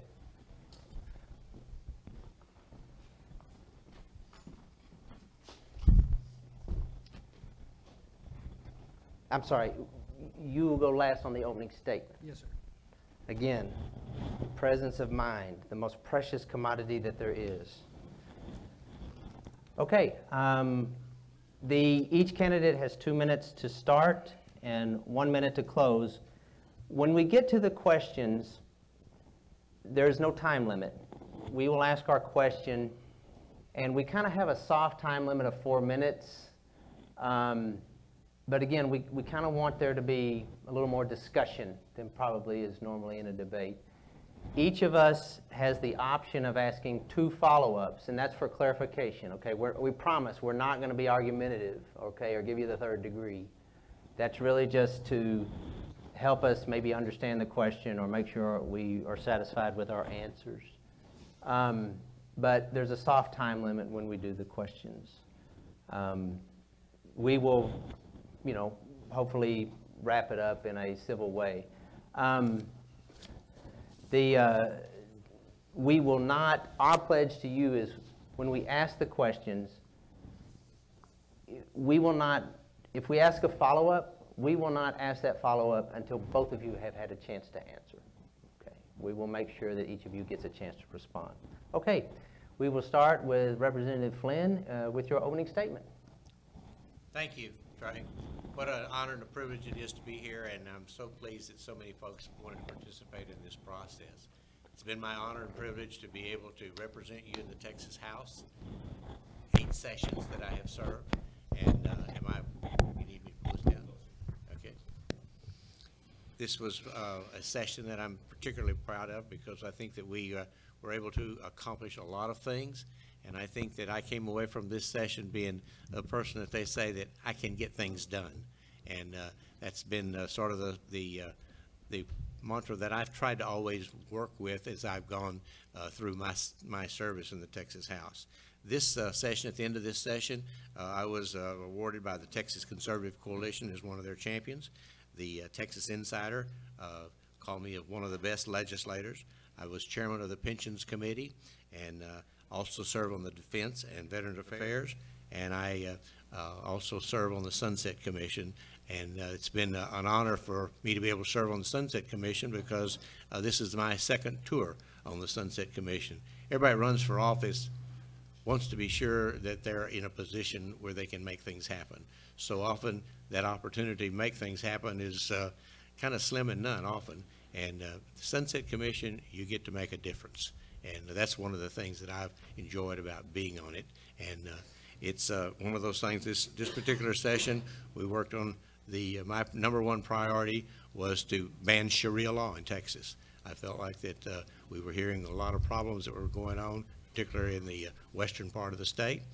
And the last thing I wanted to do is to see foreign law coming into Texas. It's been tried many times, and this time we passed it unanimously in the House and the Senate. And it's kind of been interesting because my phone has continued to ring off the wall because 7 states have already adopted the bill that we filed and we passed. It is a concern all over the nation. Securing our borders, I've spent many hours on gunboats and helicopters and horseback and marching up and down the battle and commanding men and women to protect our borders. We've had a real challenge there because we weren't getting any help from the federal government. In the pensions, there were $66 billion in unfunded liabilities over the 300 pensions in the state of Texas. And they were working on a process of where it was starting to affect the state of Texas. City of Dallas and the city of Houston could have gone broke very easily. In fact, the Pension Review Board suggested that might happen to them. And at the end of the day, everything. Out of time. Say again? Out of time. If Okay. you can finish it up. All right. Thank you, Representative Flynn.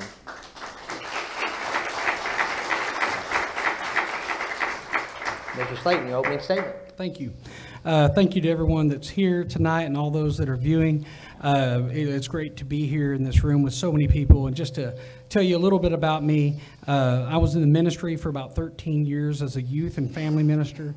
Now I do taxes, bookkeeping, and payroll, really fun stuff. But we help small and medium-sized businesses navigate the business environment and taxes. And anyway, I live here in Hunt County. And, you know, about 3 years ago, me and some people here in this room, we were trying to fight this toll road they were trying to put through the western part of the county. It wasn't needed, and we couldn't get help from our elected officials. So we dug in and fought, even though we were told not to fight it because we couldn't stop it. But we did. We stopped the toll road without their help. And then you look here lately, the Paris Junior College tax. That was in the 2 Novembers ago on the ballot. It was a new property tax. Now, we all love Paris Junior College, but as I've been out talking, knocking doors and talking to voters, property taxes is the #1 issue.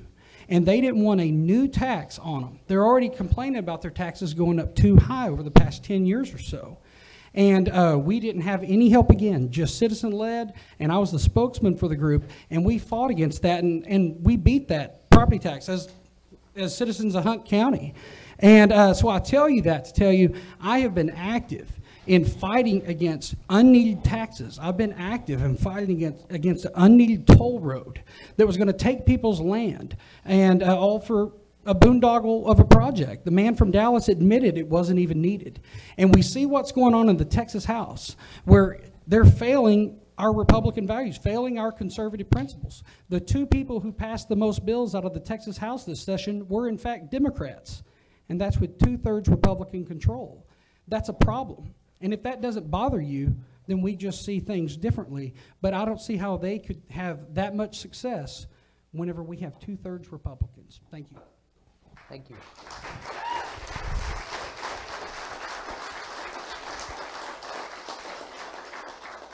Okay, our chairman will ask the first question, and Mr. Slayton will be the first to answer.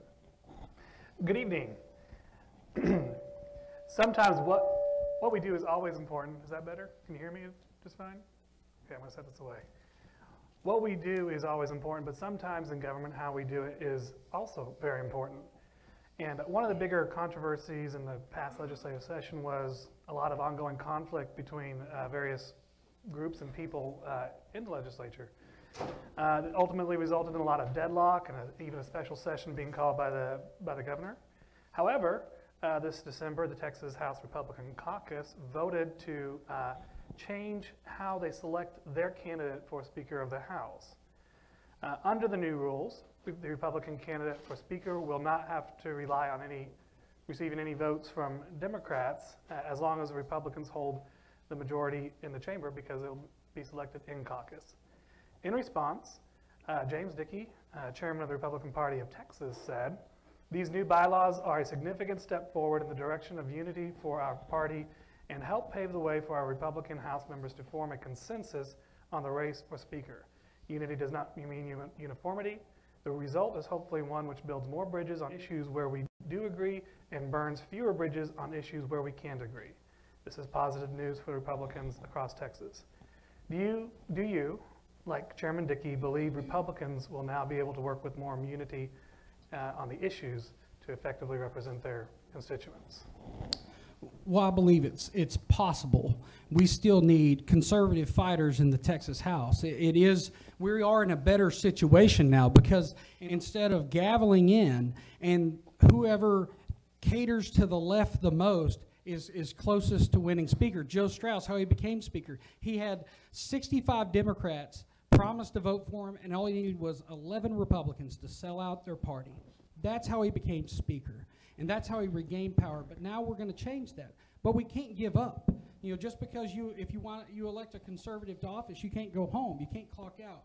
We got to stay involved, because there's people there that are trying to keep that machine going. Joe Strauss is gone, and thank goodness. Thank goodness for our party. He's gone.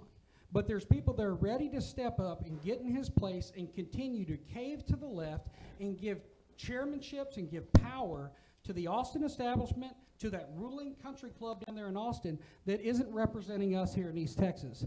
So while I think it's a great step in the right direction that only Republicans should vote for a Republican for the Republican nominee from caucus for Speaker of the House, we still have to fight against those who are willing to sell out our principles for a pat on the back or money. Okay.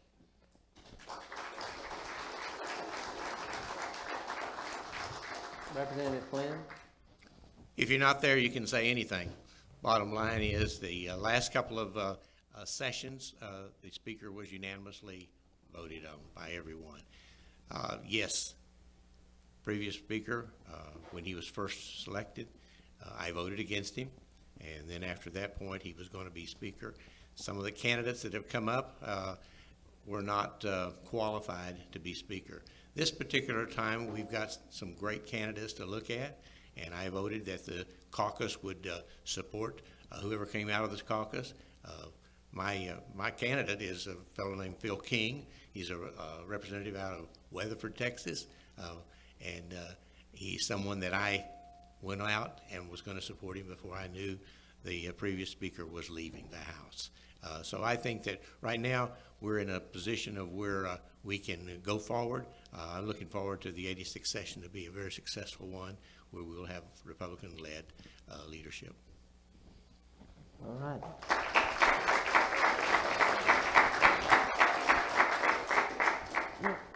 The Texas House hasn't been advancing our conservative principles. We see the most conservative members of the House not passing legislation.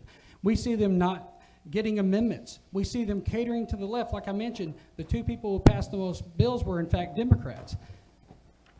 Real quick, think about New York and California. They're 2/3 Democrat controlled. Do you think there's Republicans in those states running around bragging about passing the most bills in the Democrat controlled House there? No, only Republicans will cave. Unfortunately, that's the way it is. But also, you look this past session, they tell us that it takes time, it's a process, we need, these inch victories and all this. What did they do? They voted to bypass the rules and fast track the bill that would increase the minimum wage in Texas. That is not on the Republican Party platform. That is, in fact, on the Democrat Party platform. My opponent voted for that. So we can't bypass the rules to fast track bills to advance our Second Amendment rights, to protect the unborn, to get rid of the margins tax. We can't do that. We have to go slow through the process. But in this instance, we vote to advance a Democrat Party platform and then somehow say that our Speaker is serving the Republican base well.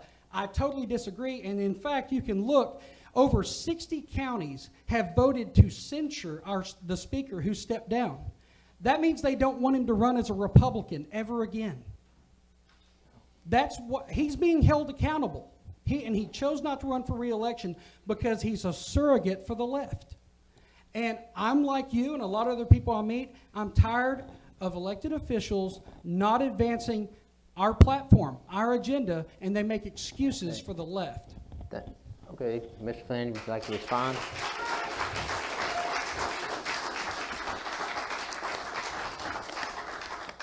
If you've never passed and made a vote, you can say anything. Bottom line is that the Texas House has passed more conservative regulation. We've had more pro-life bills in the last 3 sessions than we did in the history of the Texas legislature.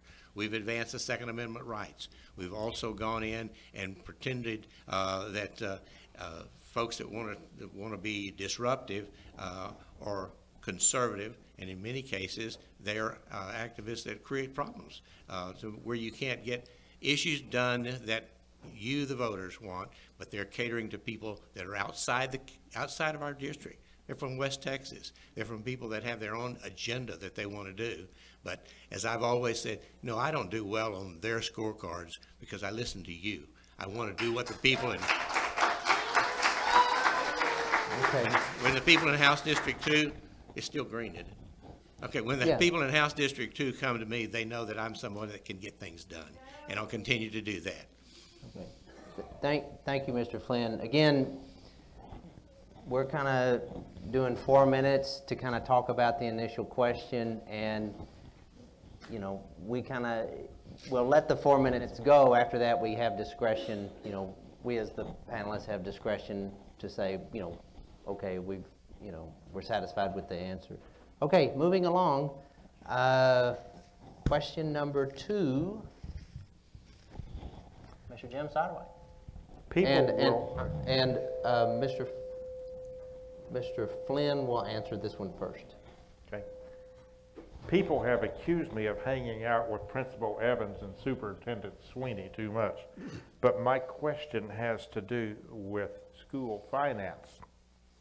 As you know, school districts in Texas are independent and local.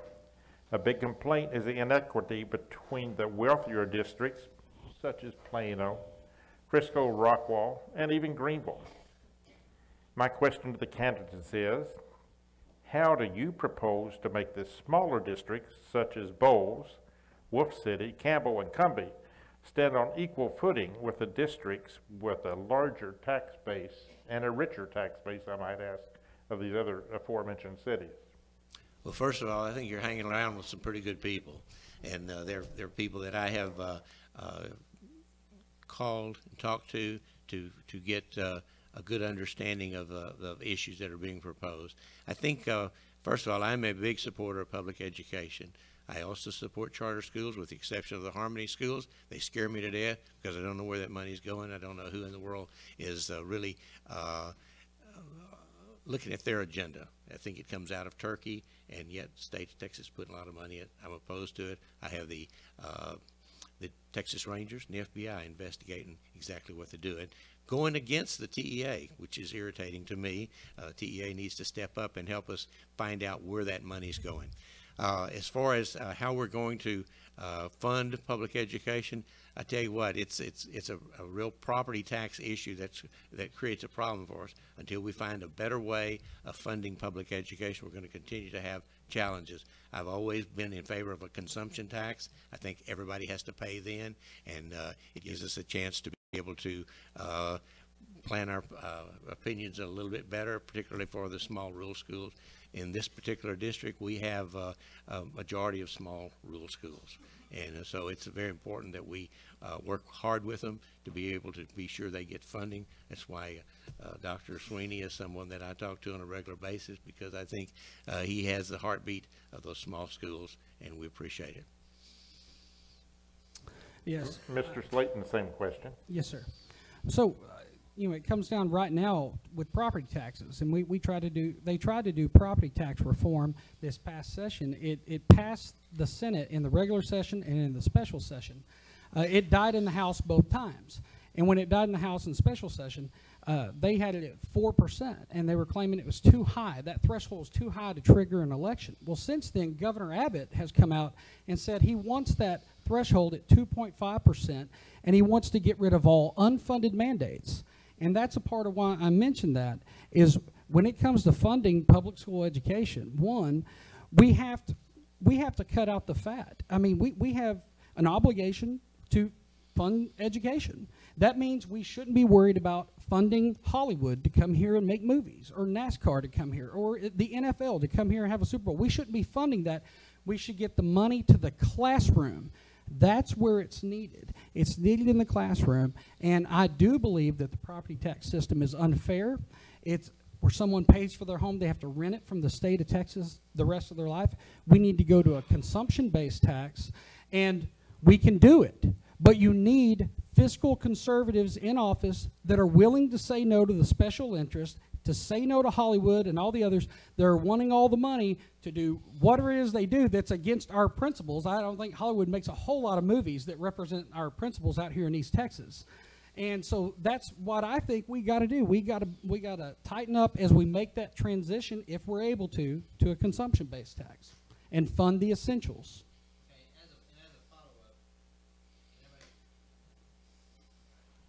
Hear me? As a follow-up, I just heard you both say you were both for the same way to fix it, and that was through a consumption tax. I heard you both say the same thing. Which, explain to us now why you are the person to get the consumption tax passed. Go ahead. We'll answer it just like we did, starting with Mr. Flynn. As I said earlier, I think if you talk to anyone in the Texas legislature, they'll say that I'm someone that can get things done. I have a proven track record of being able to get things done. I served on the select committee about 3 sessions back where we looked at it. The determination was that a consumption tax would be good, but the bottom line is you didn't have 76 votes. And then it gets into the discussion of whether or not what's the percentage that you do. So there was a lot of, I've had, I don't know how many conversations my opponent has had with the governor, but I've had numerous ones. And I know that he's someone that I can work with. We've worked with him. I sat on all of his issues during the special session, and I think we go forward. We'll continue to work on it, and it's a very difficult situation. It's not something you're going to solve just because we want it done. It's a lot of good, strong, solid, conservative people that want to go a different direction. So we're going to work with them. I'll continue to. It's continued to be part of what I want to get done, and I'm on record for saying that. Where things get fought for that are our conservative principles in the Texas House, they take place at the back mic. That's where you see the most conservative members of the House that represent your values. They are back there fighting. The Texas House isn't getting it done. The reason we had to have a special session is because they failed to get it done. They failed to pass the sunset bill for TxDOT. And they killed property tax in the regular session, property tax reform in the special session. It's on the Texas House and their leadership. The reason why I'm the person for the job is I guarantee you, I will be fighting for you. The bill in the special session, it actually only involved, the reforms only involved the big counties, not our district, right? The big counties, Dallas, Houston, Fort Worth, they were going to be able to vote if their property taxes went up too high. I promise you, I would be at the back mic fighting tooth and nail to make sure you had a vote if you felt like your property taxes were going up too high. I would not have my feet propped up in the speaker's chamber. I guarantee you, I'm going to go down there and fight for you. I'm going to go down there, and I don't honestly care if the Austin insiders like me or not. I want you to like me. I want you to be proud of what I'm doing, fighting for your values. And if no one else will speak up for property tax reform in rural Texas, Brian Slayton will. Okay.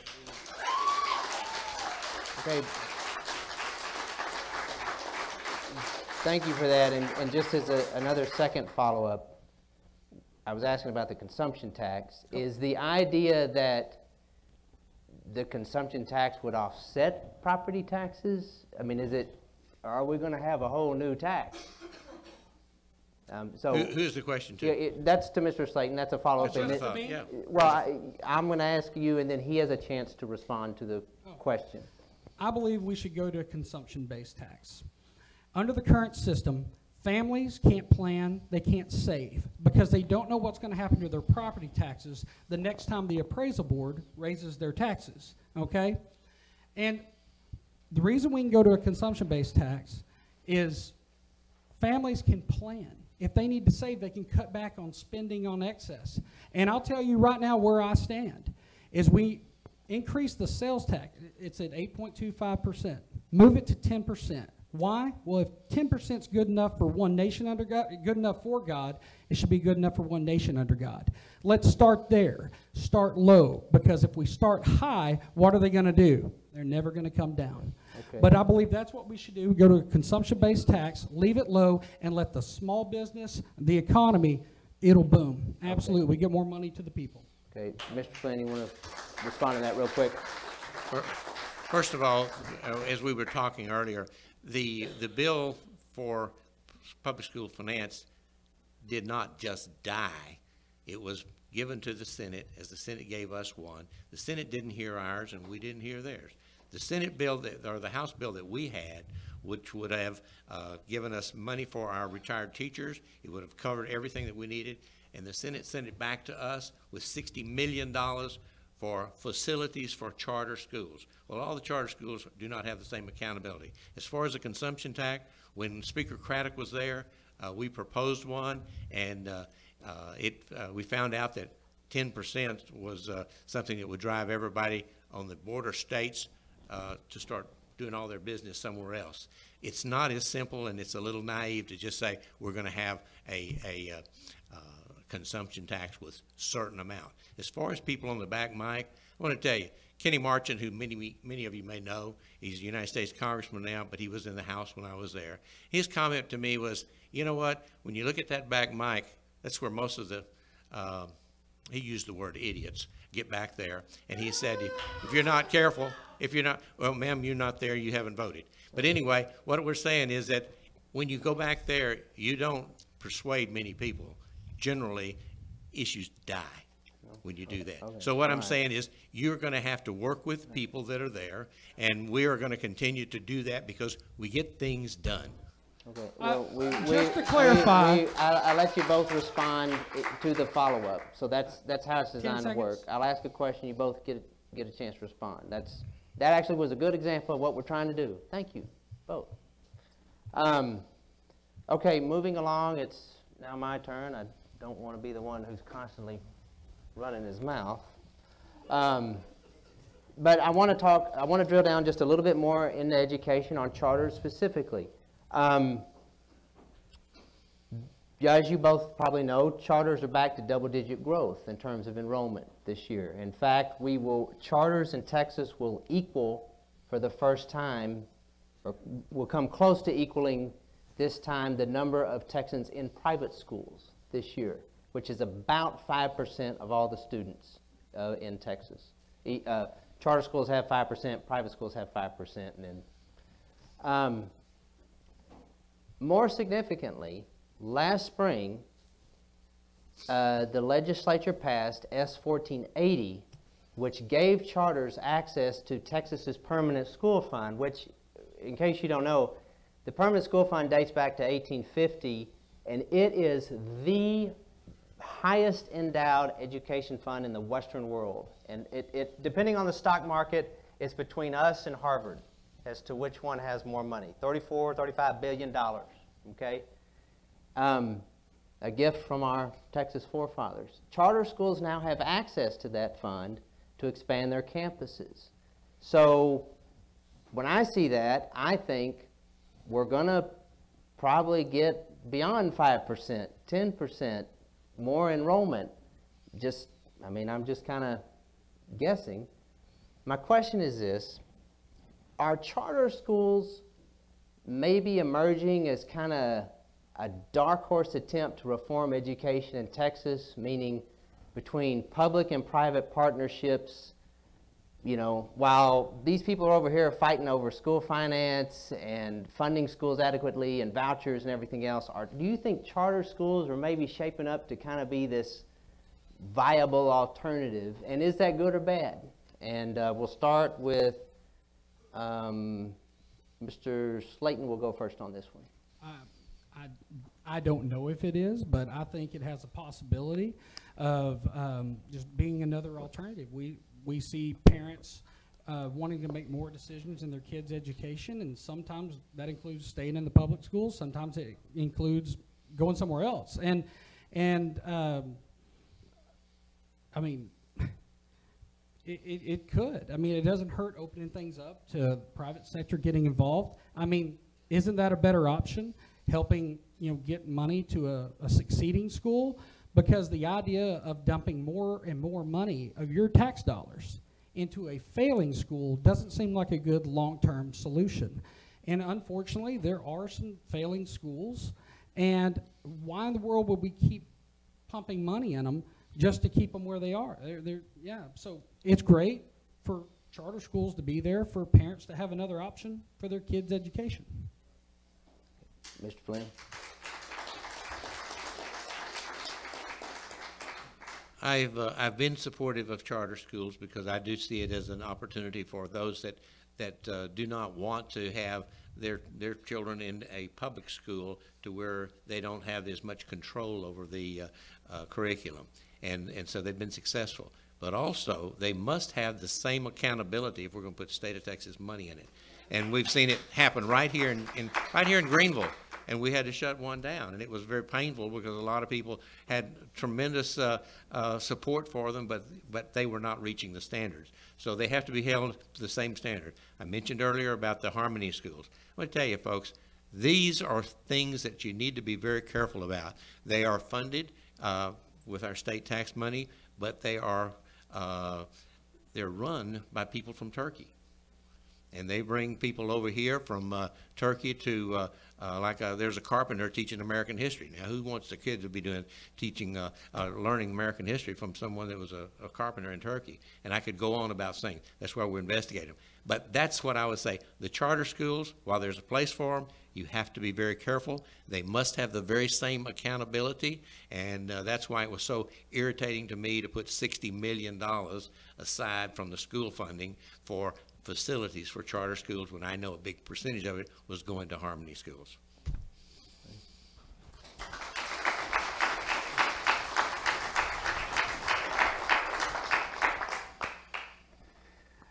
My questions get progressively shorter as the evening goes on.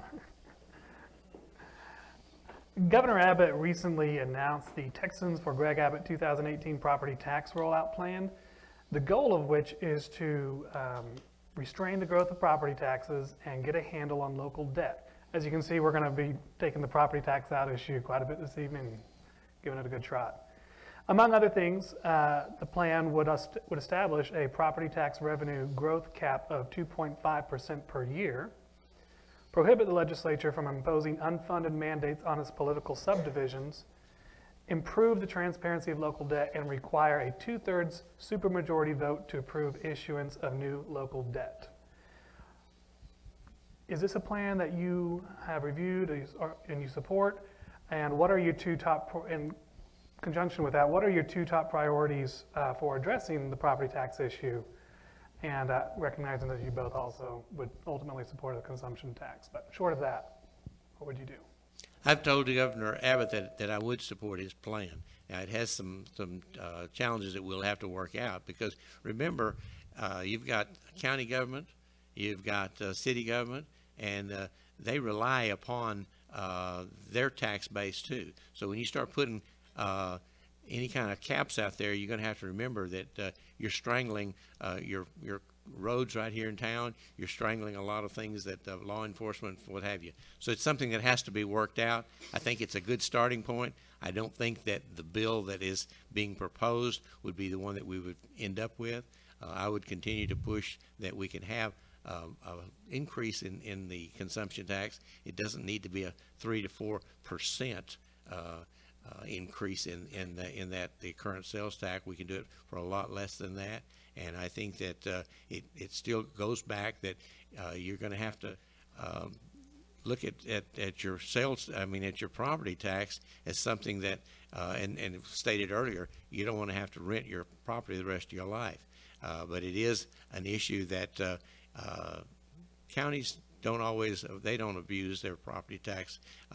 Cities don't, and the problem with the state, as far as the schools are concerned, the state has cut back on some of their funding, and so that has hurt the schools' funding. And I think we mentioned earlier the permanent school fund. I passed the bill against them continuing to use these capital appreciation bonds, which actually has been kind of a loophole for public schools to do some things with building that created a problem for them, because they were guaranteed by the public school fund, and they actually their guarantees were in excess of what was in the public school fund. So we've cut back on that. So I think you're talking about a whole issue, not just some percentages. You're going to have to look at the whole program.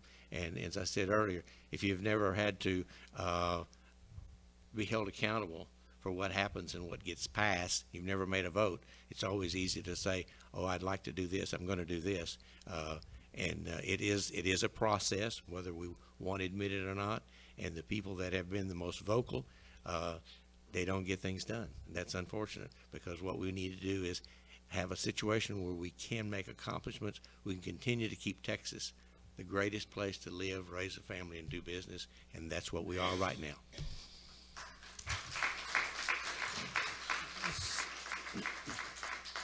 So my opponent had earlier mentioned that he signed on to all of Governor Abbott's 20 items in the special session, and that is 100% accurate.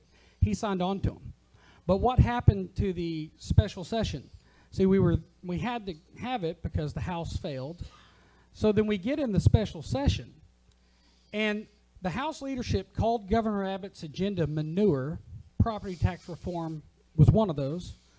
And then they quit a day early.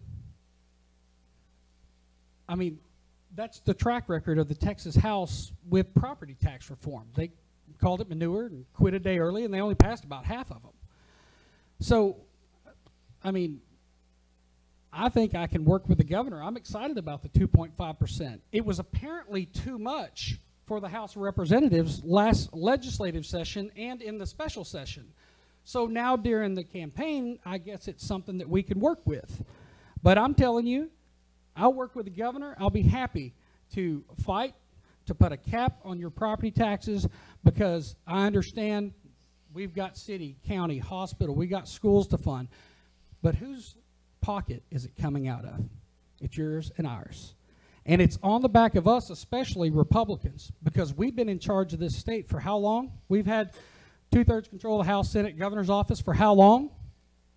It's on us. And we better fix it for the people. And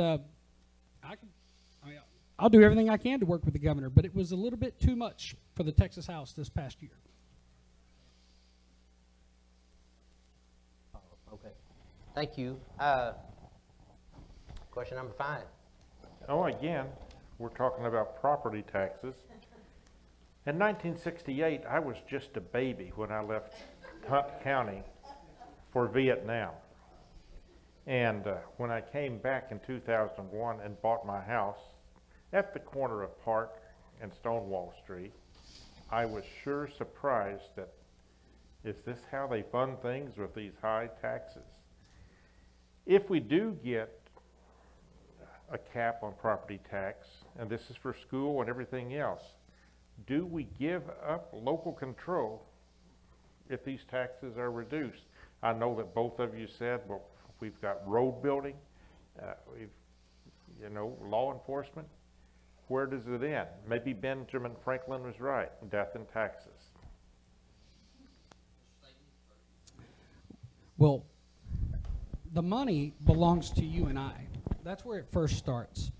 And if we're being taxed out of our homes, that seems like a bigger problem than the other. I mean, we need the roads and everything, but if we're taxing people out of their home, we have older people on fixed income can't stay in their home. And I'll tell you, one of the most shocking things happened to me out knocking doors.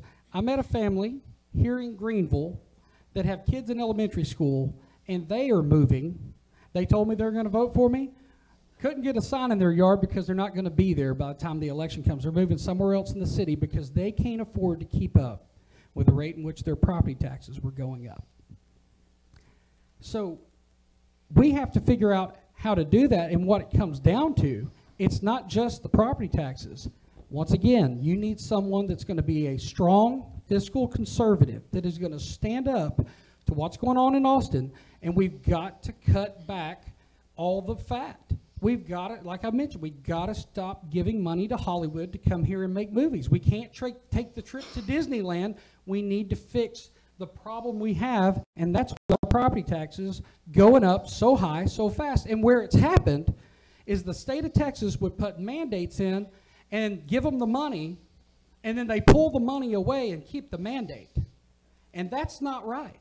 And like Governor Abbott said, we need to get rid of all unfunded mandates. And that is right, and that is the fair thing to do to our schools, to our counties, and to our cities. And I will fight for that. Okay.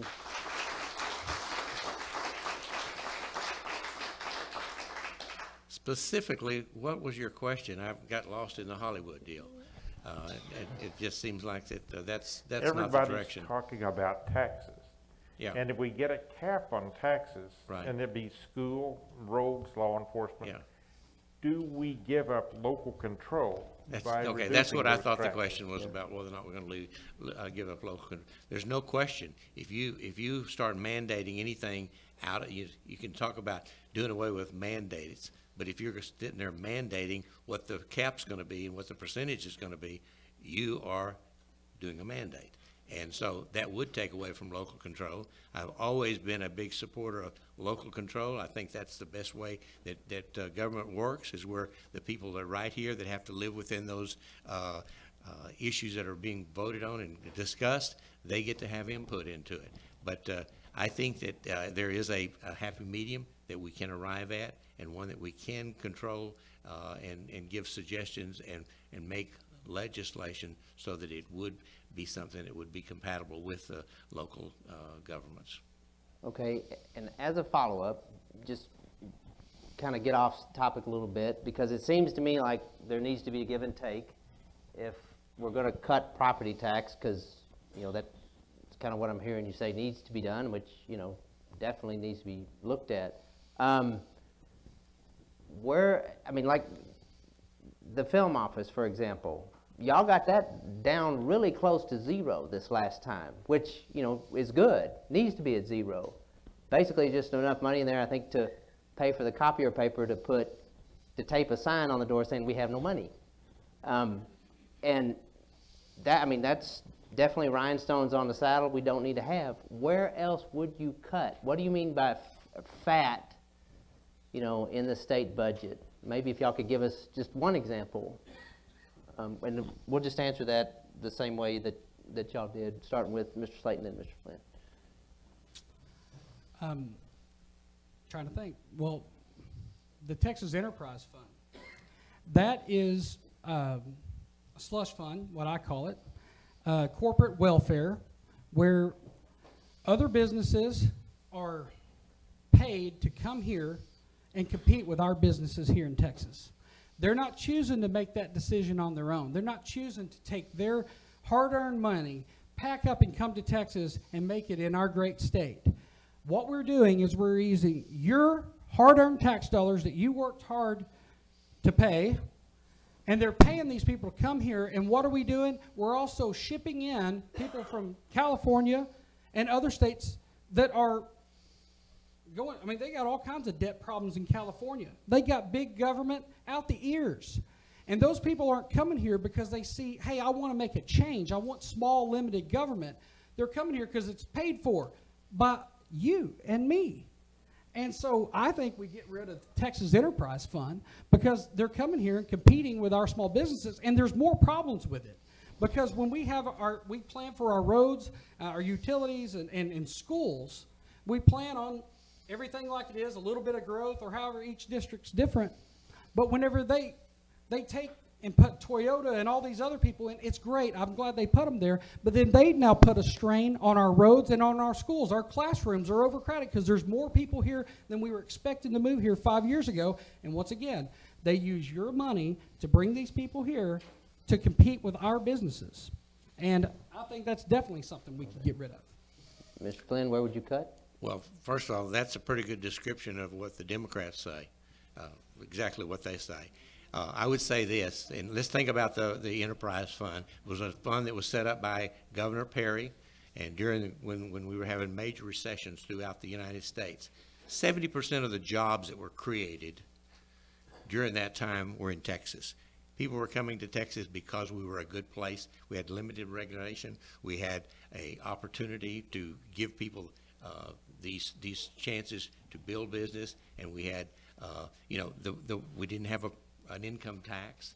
We had a time where we were welcoming business, and that's what I think it goes back to kind of what Sam Houston always said, is that the smaller government is the best government, and that where you govern least, and that's what we're trying to do. That's where we go. As far as the enterprise fund, it bringing the Toyota plant here was, I think everybody was heralded as a pretty good thing for Texas, and if Governor Perry could have gotten a bunch more of those automobile dealers, he'd have brought them here, and it would have been good. You're competing with states that have to have, they're wanting the same business we are. But I mean, is there anything specific you would cut? Yes, sir. That I told you. You do it with regulation where you have a responsible regulation. You can go in and look at any business and limit the enterprise fund so that less money comes out, or regulate it? I disagree with what his characterization of the enterprise fund is. Right, I think it's been right. But I mean, is there any other there. program you would cut anywhere other than the enterprise fund? Yes, I'd make every state agency get lean and mean. That's what you need to do. That's what's worked. It always does. Texas has continued to be the leader. Every state would like to be like Texas. And for anyone to sit up and criticize the things that we're doing here, I don't think it's a good foresight to see how we can continue to grow. We have 30 million Texans. About 1,200 people a day move into our state. And yes, they do bring some of their ideas. It's up to us to be sure that when they bring those ideas, that we address them properly and not continue to grow government with the liberal ideas that get put out there from time to time. So if let's move on. We got one more question. You're almost to the end. Hang in there. Okay. Y'all are going to love this one. I was wondering if you could one of the good things about the internet is, dissemination of information, especially information about kind of the arcane and quirky ways of the state legislature. Maybe not so good for office holders, but good for us.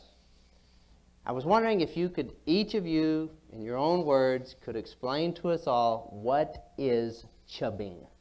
Sure. Okay, and why is it relevant? Okay, so, and you can give whatever example, and we will begin with Mr. Flynn and then conclude with Mr. Slayton.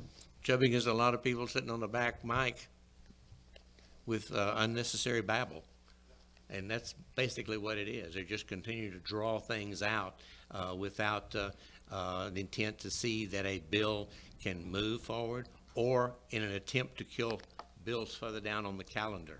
It is. That's the only way I can best describe it, is unnecessary babble, because it just delays what we're trying to accomplish. And the people that do it usually are people that have an agenda. It kind of worked against them last session, because they started chubbing, and it stopped a bunch of our teacher retirement programs. It stopped a bunch of our pro-life agenda. And then all of a sudden, when it came to the opinion where they understood that, wow, we're killing our own bills, then they sit down and we continue to move forward. And so it's a legislative tactic used mostly by the Democrats. But this last session, we had some of our folks that were trying to use it, and it was effective in some cases. But at the bottom line, when it realized that they were getting ready to really hurt the schools, they were really getting ready to kill some pro-life issues, they did sit down and we were able to move forward. Mr. Slayton? I will tell you what chubbing is by explaining what happened. An example of how it happens. So just to put it in perspective, you have 140 days every other year to get things done. Now, the speaker did take over a month to appoint committee chairs. Not a problem, not an issue, okay? As some will want you to think. That's not a problem. And so then they're trying to pass bills out of committee and get it to the House, and the Senate's bills come over, and they're trying to do all that. Well, then you start running out of time, okay? And the way the House is set up, the speaker gives authority to liberal Republicans and Democrats, and they kill bills by just setting them on the end of the desk and letting them collect dust, and therefore killing bills without even getting votes to do it. So then it gets down to crunch time, and we've got 3 or 4 days where we got to get this bill passed out of our chamber and get it to the Senate, or it won't be able to make it to the governor's office, okay? So then the Democrats started chubbing. Some people in D.C., the word may be filibuster, okay? So the Democrats chubbed for 2 or 3 days. No issue, not a problem, okay? And then on the last day to get bills passed, that morning, Democrats were chubbing. Not a problem. And then the most conservative members of the Texas House started chubbing for 4 to 6 hours, okay? That day, you can go to the online and you can print off the calendar. I believe the calendar for that day would take 23 pages out of your printer, okay? When the conservative Republicans started chubbing, they were on page 6, okay? And they only had 4 to 6 hours to finish out the day. They were on page 6. And what some want you to think is because they chubbed for those 4 hours. Now remember, the speaker didn't appoint committees for 30 days. The Democrats chubbed for 3 days. No issue. But those few hours that the conservative Republicans chubbed, that's the problem. That's the real no-no, okay? And they saw that there was a text dot bill that had to be passed, and they chubbed for 4 to 6 hours to stop that bill so we could go to special session and maybe get some conservative agenda passed. And so if that's what chubbing is, that's what happened. And so remember, these guys killed bills that were after it. There were some pro-life bills on page 12, 14. So do you really think they were on page 6 when the conservative Republicans started chubbing? You really think they were going to get to page 14 if they continued to let the Democrats chub? Well, as a follow-up, I mean, you know, I'm not going to deny that there's gamesmanship and so forth, but from what I've seen of how the legislature works, a lot of those matters can sometimes be dispensed with routinely and quickly. So my question is, when Republicans began to chub, and that's why I asked, because it's interesting that you have Republicans chubbing against each other. That's why I ask. And so, were there any bills, deep in that schedule, in that docket that needed to die, or that should have been blocked, if it meant we weren't going to get pro-life legislation either ahead of it or after it? Were there any other bills that needed to be stopped as part of the chubbing? They had 140 days. The speaker didn't give out committee chairmanships, committee appointmentships for over a month. That would have been a good time to start. They could have done it any other time. Why was it so important in the last hours of the legislative session? That's when we need to make a fight for life. Huh? For a baby in the womb? For adults at the end of their natural life? Is that the only time in a 2/3 Republican-controlled Texas House that we should put up a fight? It should have been done months before. But instead, it was all put in the calendar so the sunset bill could get passed and they could say, oh, we tried, but we ran out of time. The only thing is, I'm glad the guys that did that stood up and fought, and we had a special session because, we don't have Speaker Strauss. And you know who gets credit for that? It's the people that opposed him. It's not the people that kissed his ring of power and kept him in position to cater to the Democrats. Okay. So, what was on the agenda after? Well, there might have been some good bills, there might have been some bad bills, but why in the world, and like I mentioned earlier, What did they voted to bypass House rules to move forward, fast track the increase of the minimum wage, which is a Democrat Party platform. Instead of doing that, why couldn't we have put a pro-life bill up that day and fast track that one? But of course, it's the Speaker and the leadership. Yes, sure. With all due respect, you really don't know what you're talking about. But I want to tell you what: if you sit down and start there talking about when the Speaker selects appointments, go back to Speaker Craddock. I think we could agree that he was a conservative speaker, and the timeline for appointing of committees is right on line with all of them. As far as the pro-life bills, we did pass all the pro-life bills. As far as those things that needed to be done for our teachers, which we needed to do, fact is, I passed 3 bills right at the very deadline that needed to be done, and I had everybody, because everybody wants to take advantage of being there when the positive legislation is being passed, when they've been a stumbling block prior to that.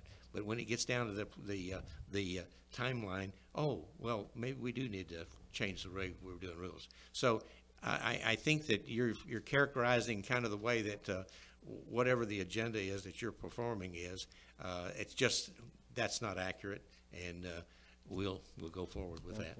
All right. Well, thank you both for answering our questions. We'd like to go ahead and conclude and wrap up this panel. You have 1 minute to close. Mr. Slayton will go first because Mr. Flynn's the incumbent, and please proceed. Thank you for your consideration. I would like for you to come back to my table. I'd be happy to show you some charts of our incumbent's voting record. It's not what it used to be, and I'd be happy to show those to you. And then after you get done with my table, I'd like for you to go by his table, pick up one of his push cards. Things are different. You know, he has an endorsement from Texas Association of Business. What did they spend their time during the legislative session doing? Trying to advance this thought. If you're a man and want to think that you're a woman and go into the bathroom with your daughter or wife, they're okay with that. And then you got TSTA. You know, TSTA, last gubernatorial election, do you know who they endorsed? They endorsed the ultra-liberal Wendy Davis over Governor Greg Abbott. And if you go look back there, the conservative organizations have endorsed me because the voting record has changed. I want to go down to Austin, and I want to fight for your values. I want to be a part of the new generation of conservative leaders that fights for our principles. And thank you very much.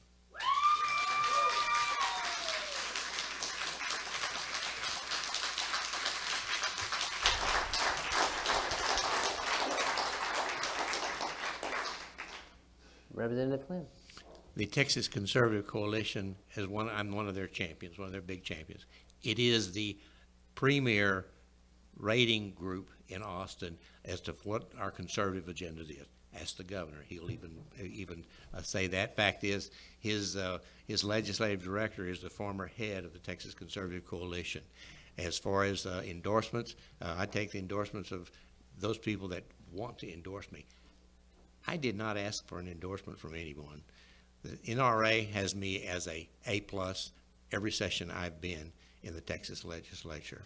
The Texas Association of Business, you bet I don't agree with them on a lot of their issues. But the bottom line is they are the premier business group that represents businesses in Texas. They're right here. They have a big, strong presence right here in Greenville, Texas.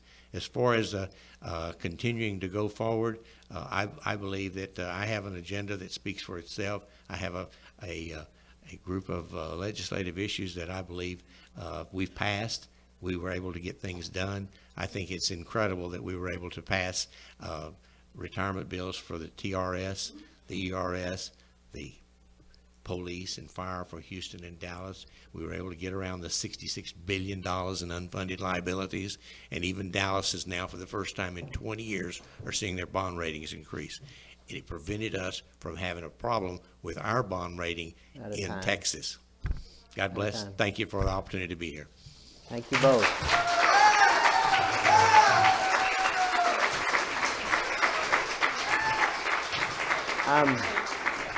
We are going to take 2 minutes or 3, the next break.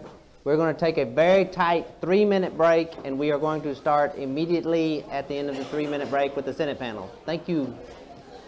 Hi, I'm Bob, the owner of Bulldog Carpet Cleaning. Bulldog Carpet Cleaning is a family-owned business that has been serving the greater Hunt County area for over 20 years.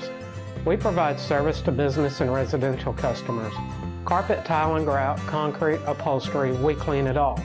So that you will never be surprised by a stranger showing up at your door, let me introduce my team, Dustin and Matt. Call today, 903-356-0207, or visit us online at bulldogcarpetcleaning.net. Hey, this is Paul Kelly with Allstate Friendly Insurance with a way to save you money or make you money. If we can't save you $300 on any of your insurance, we'll give you $30. We have been in Greenville for almost 30 years at 9801 Wesley Street. Our phone number is 903-274-4949.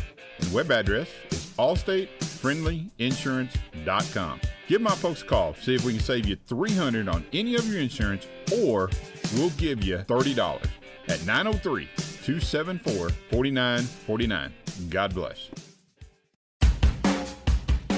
Why settle for an assembly line burger when you can have a hot, fresh pot roast sandwich or one of our custom-made-to-order burgers? Come join us at the Ash & Rose, located at 2809 Lee Street in downtown Greenville, for a cold, refreshing beer or a drink from our fully stocked bar. Don't forget to grab a lunch card and get your 8th lunch free. The Ash & Rose. Great food, great service, great times.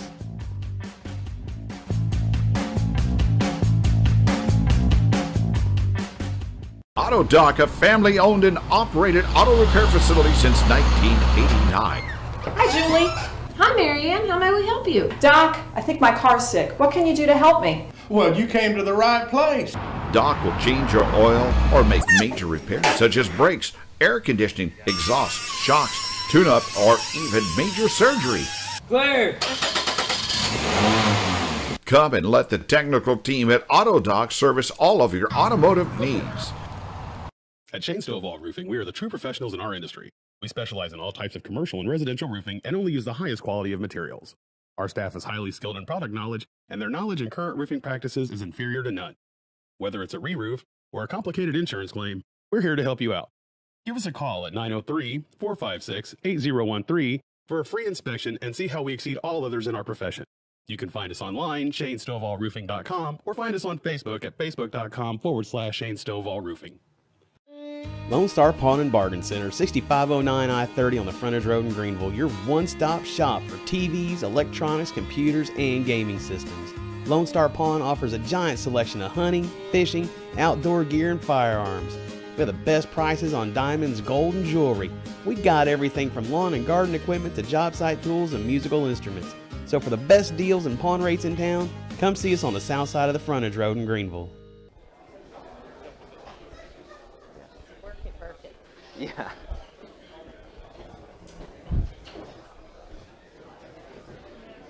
We'll get underway as soon as the candidates are set, and watch out, it's a little tricky.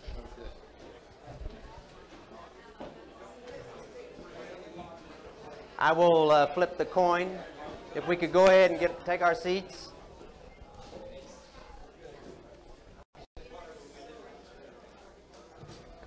Thank you all very much for staying, even though it's getting late.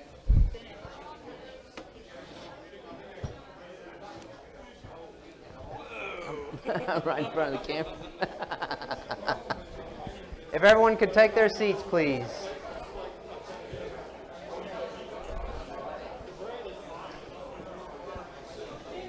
You're an Iron Man up here, man.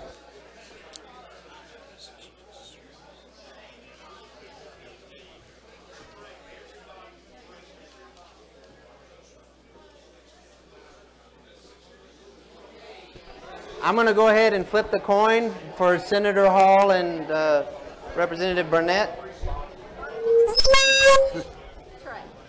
Trey. Burkett. I know you. Representative Burkett. We've only known each other how long? Representative Burkett. You're going to make me think there's a third person in the race. Yeah. Well, we have that. Yeah.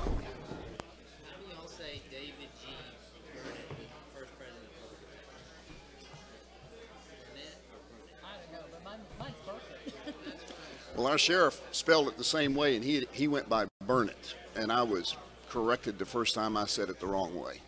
So. Hey, here's a good one.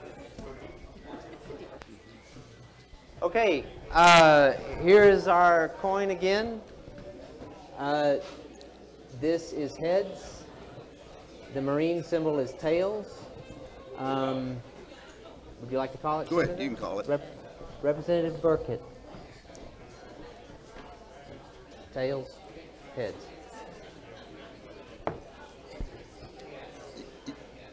Tails. Okay. Would you like to go first in answering the first question or second? I said heads. Okay.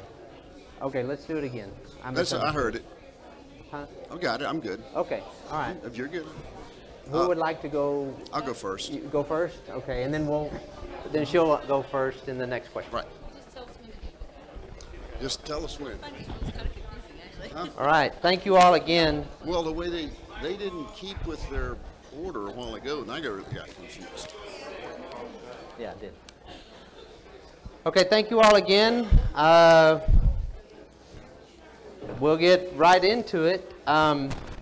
We had the coin toss, and Senator Hall has agreed to go first in the opening statement. Then we will alternate questions after that, and then as incumbent, Senator Hall will have the right to close. So, Senator Hall, if you'd like to begin. Well, good evening. Thank you all for being here. I'm Senator Bob Hall, and I'm honored and I'm blessed to be your senator. And you know, just a little bit about my background, because it seems from a very early age I've been in a position of service and leadership that led to where I am today. I started out in high school, the captain and co-captain of the football team, vice president of the student body, Eagle Scout. I graduated from the Citadel with a degree in electrical engineering as a top Air Force cadet in my class. Wanted to be a fighter pilot, but my eyes didn't quite let me do that, so they sent me off to work on the Minuteman missile program. Served for almost 6 years in the Air Force. Then I started and operated our own business, my wife Kay and I. Sold it, retired, moved back to Texas. Actually, we were living at the beach, and she gave me a note one day and said, "This is the address in Rockwall, Texas, where I'll be if you'd like to join me." That was because grandkids had arrived. And so we moved back there, and we were going to do mission work. We were qualified with Southern Baptist Disaster Feeding Unit and a couple other things, Angel Flight. And then we got involved in the Tea Party. The next thing, I was looking to help candidates run for office. Came up to the election 4 years ago. I'd spent 2 years trying to find someone to run for the office, couldn't do it. My wife and I talked about it, we prayed about it, decided if not us, who, not now, when.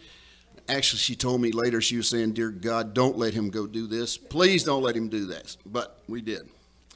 And so 4 years ago, the people of SD2 said that they wanted a more conservative senator who would vote in Austin like he said he would vote during the campaign. And that is exactly what I did. I campaigned as a constitutional conservative with Judeo-Christian values, and I promised you that every day I would go to God on my knees and pray for his wisdom, his courage, and his strength to do his will in serving you, the people of Texas. And I kept that promise, and I will continue to keep that promise. But the good news for you in this particular election is unusual because you actually have 2 legislators. We're out of time. Maybe 10 more seconds to finish up. Okay.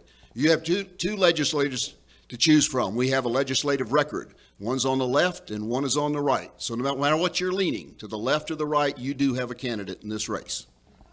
Thank you. Representative Burkett. Thank you, Trey. Good evening. For those of you who don't know me, I'm Cindy Burkett, and I thought I'd start out telling you a little bit about myself.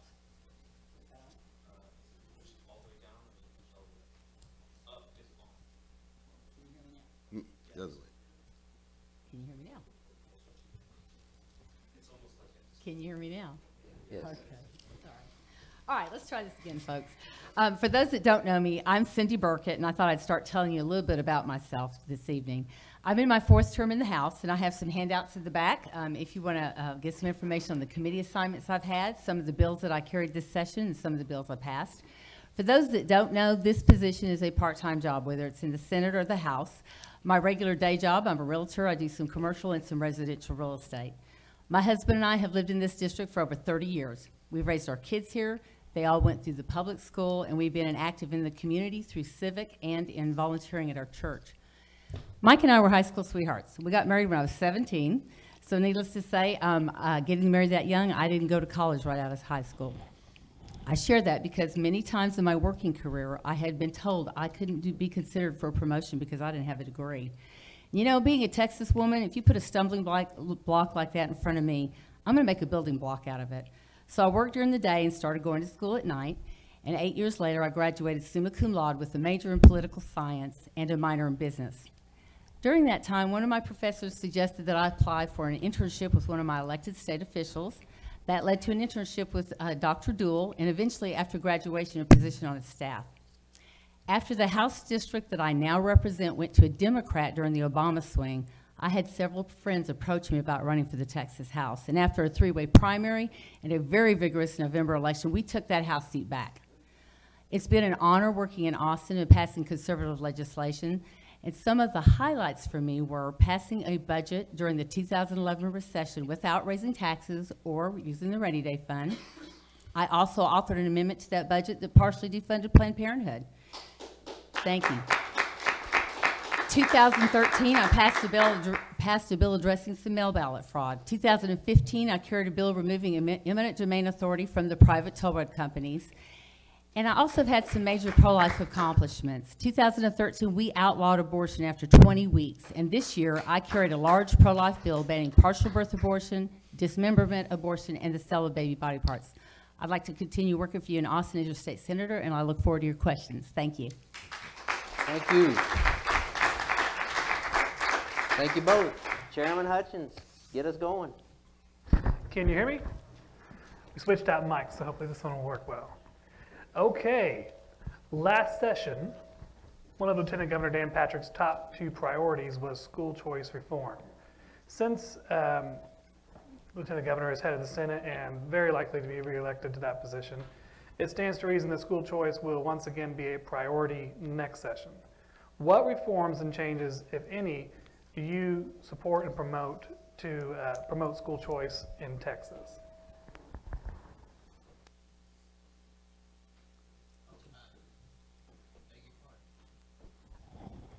Representative Burkett will answer the question first.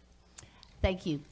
I think we have got a great public education system in the state of Texas. Can things be improved? I think in any area that we look at, we can improve things. I am very, very hesitant to put money, taxpayer dollars, into an unaccountable system where you don't have equal accountability for all participants. Now, I think that we can look at ways that we can give our students some choices between our public systems. We, in the Dallas area, in Garland, we've got an open district, and those students can choose to go anywhere in that district. I'd love to see us open that up between districts within the school system. You live on the the border area between Mesquite and Garland, maybe you can have those choices. Same thing out here. But I don't think that we need to put public dollars into any system that's not held accountable and that there's not the same accountability for all participants. Thank you. I think the education of our children is absolutely one of the most important responsibilities we adults have. Matter of fact, it's not our responsibility, it's our duty to make sure that they get the very best possible education. And Texas is not necessarily at the top of the list in the states, and America is not at the top of the list in nations. We have 30 or 40 nations that are ahead of Texas. And since 1970 to today, we have increased funding in schools about 300% over what we had, and our academic achievement has not improved in science, reading, or math. And so more money is not the answer, but there has to be an answer to improving. And if you study the school choice, which has been around for about 30 years now, and it's in 16 states, where it is done and it is done right, it introduces competition into the process. And with that, it actually improves the outcomes. We had it right here in Texas, down in Edgewood, in San Antonio. Several years ago, some businessmen got together and funded a form of school choice for students. It was a 97% minority, Hispanic and minority group. They did it with their private money. It lasted several years, and as a result of that, the graduation rates in both the private and the private schools went up. College entrance went up, college graduation went up, teachers' pay went up, and more importantly, incarceration rates went down. So it worked right here in Texas. It's worked in several other states, and I think it's time that we took a serious look at getting the focus away from the institution and the administration and having a student, teacher, parent-centric system in which we focus what we're doing on the needs of the student and not the desires of the institution. And with competition out there, we will have the same, guys, I agree, we need to have accountability in both systems. Today, we do not have an accountability system. We have a monitoring system. We monitor how people score, but no one's held accountable for whether they score well or not. That's why we don't have any achievement, and that's why we need to improve the achievement. And where we'll have accountability is just like we have in the grocery store with the automobile dealership. You go where you get what you need. And if an individual child, it doesn't have anything to do with whether the school is a good school or not a good school. It has to do with whether the individual needs of the child is being met, what they think they need. They and their parents can go wherever they would choose to get what they need. So I think that what Governor Patrick has put forth and what the studies and the data shows is what our children deserve, the opportunity to have a better education. Okay, thank you. And we had agreed we're going to kind of go out of order a little bit, so this is not a follow-up. This is actually question number 2 on education. And to kind of pick up on what you had just said, Senator Hall, you'll be the first to answer anyway. The Senate passed last session SB 5, which kind of became the lightning rod that it was pretty quickly characterized as the voucher bill, okay, you know, for whatever reason. And basically, just real quickly, SB 5 took a part of the title tax that you pay when you buy a house, and it dedicated it to a kind of what I call a scholarship fund of a specific amount, which then could be dispersed for students who, for educational expenses for students however they wanted to be educated. So I guess, you know, my question is, if we're kind of specific with the state budget in identifying a funding source to promote school choice and promote competition and just creativity in general, I mean, what's wrong with that approach? I mean, is it fair to always look at those types of programs and immediately call them a voucher bill? Or you know, are we maybe worried about other budgetary impacts? You know, what's wrong with, you know, maybe looking at working within the budget like that? You go first, Senator Hall. Well, to answer your question, I think the term voucher is kind of used as a dirty word to try to be derogatory about the whole process. And to say, do vouchers work or not, that's not really an accurate question, because it depends on how you do it. There are right ways to do it and there are wrong ways. There are several states that have implemented various forms of school choice. And if it's done right, it does all of what I described before. And in these SB 5, what was proposed, schools actually did not lose any money as a result of a student making a choice. Because you see, schools basically get their funding based on WADA. That's a weighted average daily attendance. And so when a child leaves the school to move out of state, the school doesn't have the expense of the child, so they don't get the money for the child. If they move to another part of the state, the same thing. Under SB 5, the school was going to retain, I believe it's 25% of that money. So if a child chose to choose another school, then they would, the school actually end up with more money as a result of it. So it didn't lose any money. And then the money came from another pot. And so we're only talking about probably 10 to 15% at the most of the students that would do it. And so if that's what it takes in order to make sure that the child that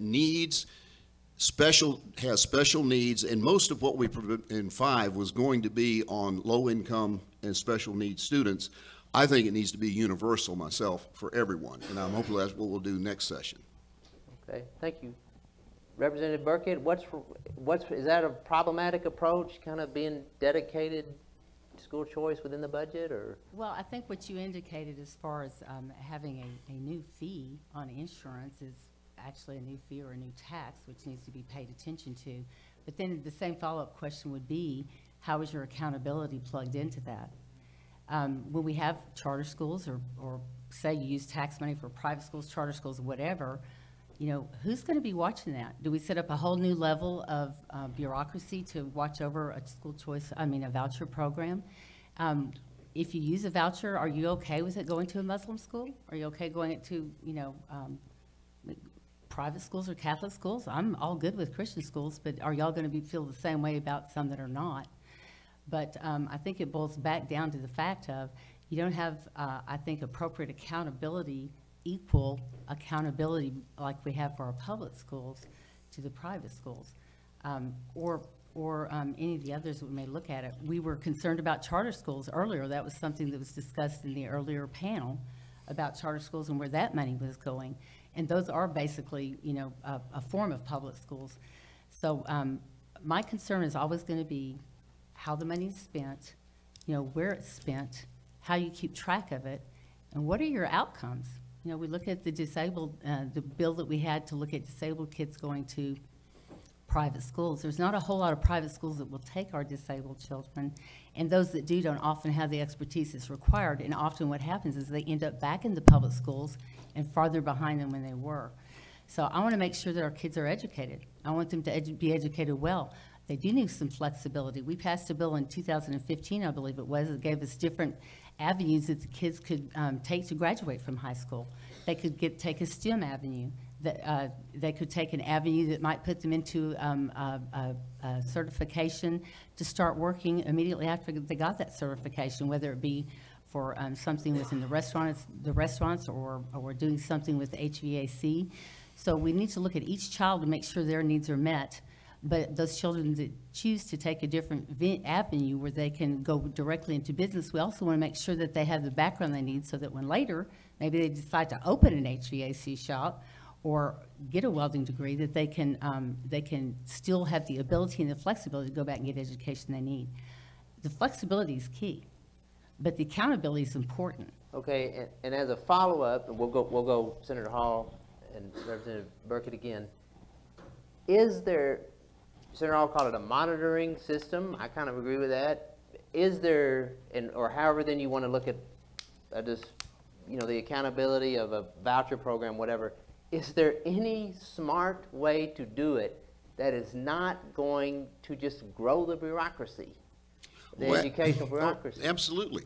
I think what it is more freedom. It is getting back to this. To me, school choice goes right back to the fundamental liberty, a principle on which our country was founded, and that was individual liberty to make individual choices on things that are important to people, where they live, where they work, what car they buy, where they go and what they do, where their child gets their education and what education they get their child. That's all part of individual liberty. And a parent that's paying enough attention to be concerned about whether their child is getting what they need in the school is not going to all of a sudden go tone and brain dead when they move them to another school. They're going to be paying attention there. You're going to have far better accountability when parents have the choice to move their child from where they're not getting what they need to a place where they are getting what they need. You're going to find that it's proven. It's already happened. We've got 5 states in which education savings accounts and universal choice has been implemented, and it's worked in 4 or 5. In 4 of the 5 states, all of the improvements I talked about before have occurred. The only one it didn't work in was Louisiana. And it didn't work in Louisiana because Louisiana, they required the test to go with the student. They had to take the test, and they also limited the school to the fee that the state was providing, that's all they could charge. So they got the lower third of the schools that would accept the students, and then the test tied their hands, and so it zeroed out. There was no improvement. The other four, there was universal improvement in graduation rates, in teacher pay, and reduction in incarceration, all the other good things that come with it. And so the accountability is there with the parents and the child. Representative Burkett, if we're going to disperse funds for more choice. Can you re-ask the question? Well, I was trying to follow where the senator was going. But if there's a way to facilitate choice, redirecting money so that the parents have the decision-making in their child's education, is there any way to hold that accountable without growing the bureaucracy or creating more regulations, I think we need to hold it accountable the same way we do the public schools. We put the A through F system into place, so if that's going to work for the public education for who's taking tax dollars, it should work for all of the schools that are taking any kind of tax dollars or any other situation. We have some choice now. You've got the choice. You can do private school, you can homeschool, you can public school, you can charter school. And we have good instances in all those situations, and we have some poor instances in all those situations. So the accountability is the key, to make sure that those are working accurately. Thank you both. Question number 3, Mr. Jim. Well, for some reason, Trey put Senate Bill 4 in my plate. And I had to look it up this morning at 4:30 and find out exactly what it is. And it says it relates to enforcement by campus police departments. I said, well, what does that mean? So finally, a phone call in a different time zone, and it says, oh, they're talking about sanctuary cities. My question is, what is a sanctuary city? And in your opinion, is this a legal area in Texas? Senator Hall? Well, Representative Burkett is. Oh, I'm sorry. First on this one. Oh, well, yeah. Representative Burkett. Thank you. I think everybody knows what a sanctuary city is, but obviously there are cities in the state of Texas and other states that are choosing not to enforce our immigration laws and to give some protections to those people that are there. I do not agree with sanctuary cities. We had the bill that we passed. It came over from the Senate. It was a good bill, and the House put on several amendments that made it even stronger. We're a nation of laws. We need to follow those laws. And our elected officials and our law enforcement need to do exactly that. And the sanctuary cities just put some safeguards in there to make sure they did, and some penalties in there if they didn't. Senator Hall? Absolutely. I would say this is something we probably agree on, because you're right. Sanctuary City bill was one of the most important bills that we passed. What we had, and it's a shame, it's absolutely a shame that we had to sit down there and spend our time passing a bill to tell law enforcement to enforce the law. And that's basically what it was. Because what we had was law enforcement that was ignoring the law and the safety of people out there by not holding criminals. This has nothing to do with illegal aliens that are here not committing crimes. This has to do with illegal aliens that are here committing heinous crimes and not holding them for the government, the federal government, to come pick them up. When the county that's holding them is through with them, they were turning them loose, sometimes without even informing them, and sometimes openly informing that we're going to come loose, we're not going to wait. And so I think that was unnecessarily endangering the people of Texas, and I was very happy to be a co-author on that bill. And I really like the final version, in which we not only, we actually hold the officials accountable personally in it. Not one of this, not just a fine to the city or the county when they don't follow it, which really doesn't affect the individuals. We hold the individual that makes that decision accountable. And I think it was a really good bill. It is refreshing to see both of you agreeing on something, and I think your agreement is like most of the people in this room. Mark? I don't often speak for other people, but I think it's safe to speak for many people with this question. Of all the issues that are important to Hunt County Republicans and conservatives, the issue of life, pro-life issues, are the nearest and dearest to our hearts. despite continued progress and furtherance of life, there seems to be a dispute among advocates for life, some of which have expressed that they feel less was accomplished, has been accomplished over the last couple sessions than could have been. Then others will point to lists of accomplishments from this session and the last. So there seems to be just a fundamental disagreement on viewing this. So tell me, do you believe the Texas legislature has done enough on pro-life issues? And this is the most important part here. What are your personal priorities for furthering the cause of the sanctity of life, should you be elected to serve in the next legislature? Sure. Well, the answer to your question is no, we have not yet done enough, but we are certainly moving in the right direction. And until we absolutely prohibit abortion, we have got work to do. Absolutely. Because there is no question in my mind with our sovereign God that life begins at conception. Each one of us is crafted in our mother's womb by God's hands in His image. We are crafted. He makes no mistakes. He crafts us as He wants us to be, and none of us are perfect. All of us have our defect of some kind. It's just a varying degree. And so it begins at conception by God's hands, and innocent life ends when God takes them home. And what we need to do is have our legislators step up to the plate and address the issues so that that's where we get it. We're getting closer. We passed some bills this last time that moved us a little bit closer, but we aren't there yet. It was really good that we defunded Planned Parenthood. We've had to make sure that they stay defunded. It was really good that you no longer have to pay for abortions when you buy your medical insurance. It's now a separate issue. It is really good that we stopped the sale of baby body parts. And there were several others we could go through. But the main thing is we need to stop abortion, period. No excuse, no reason under any circumstance. Thank you.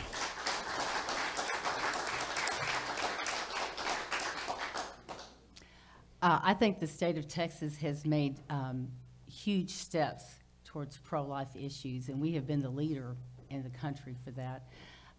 We have, back in 2013, Jody Laubenberg and I carried HB 2.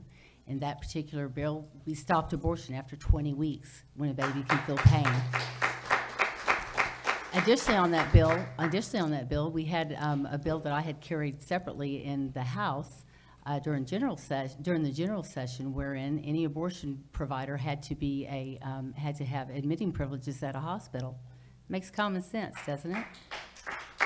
One of the other provisions in that bill was that if you were given an abortion drug, that you follow the FDA instructions. Makes sense, doesn't it? The other thing we did on there was to make sure that abortion clinics had the same safety standards as surgical clinics. That makes sense, doesn't it? Do you know that went to the courts, all the way up to the Supreme Court, and the only thing that survived that was the 20-week abortion ban. So this time around, I was the author on SB 8, which got rid of partial birth abortion. It got rid of dismemberment abortion. It made sure that we didn't sell the baby body parts. You all saw that Planned Parenthood. It was abhorrent. It also made sure that these babies that were aborted were given a decent burial or cremation and not just ground up and flushed down the toilet. We've already had those go to the courts, and 2 of those things have already been overturned. So I say that just so that you will know that Texas is doing the fight. But we've got to get our courts under control. And that's going to be something that we have to have help with from our president, and he's done that with our most current Supreme Court justice that was appointed.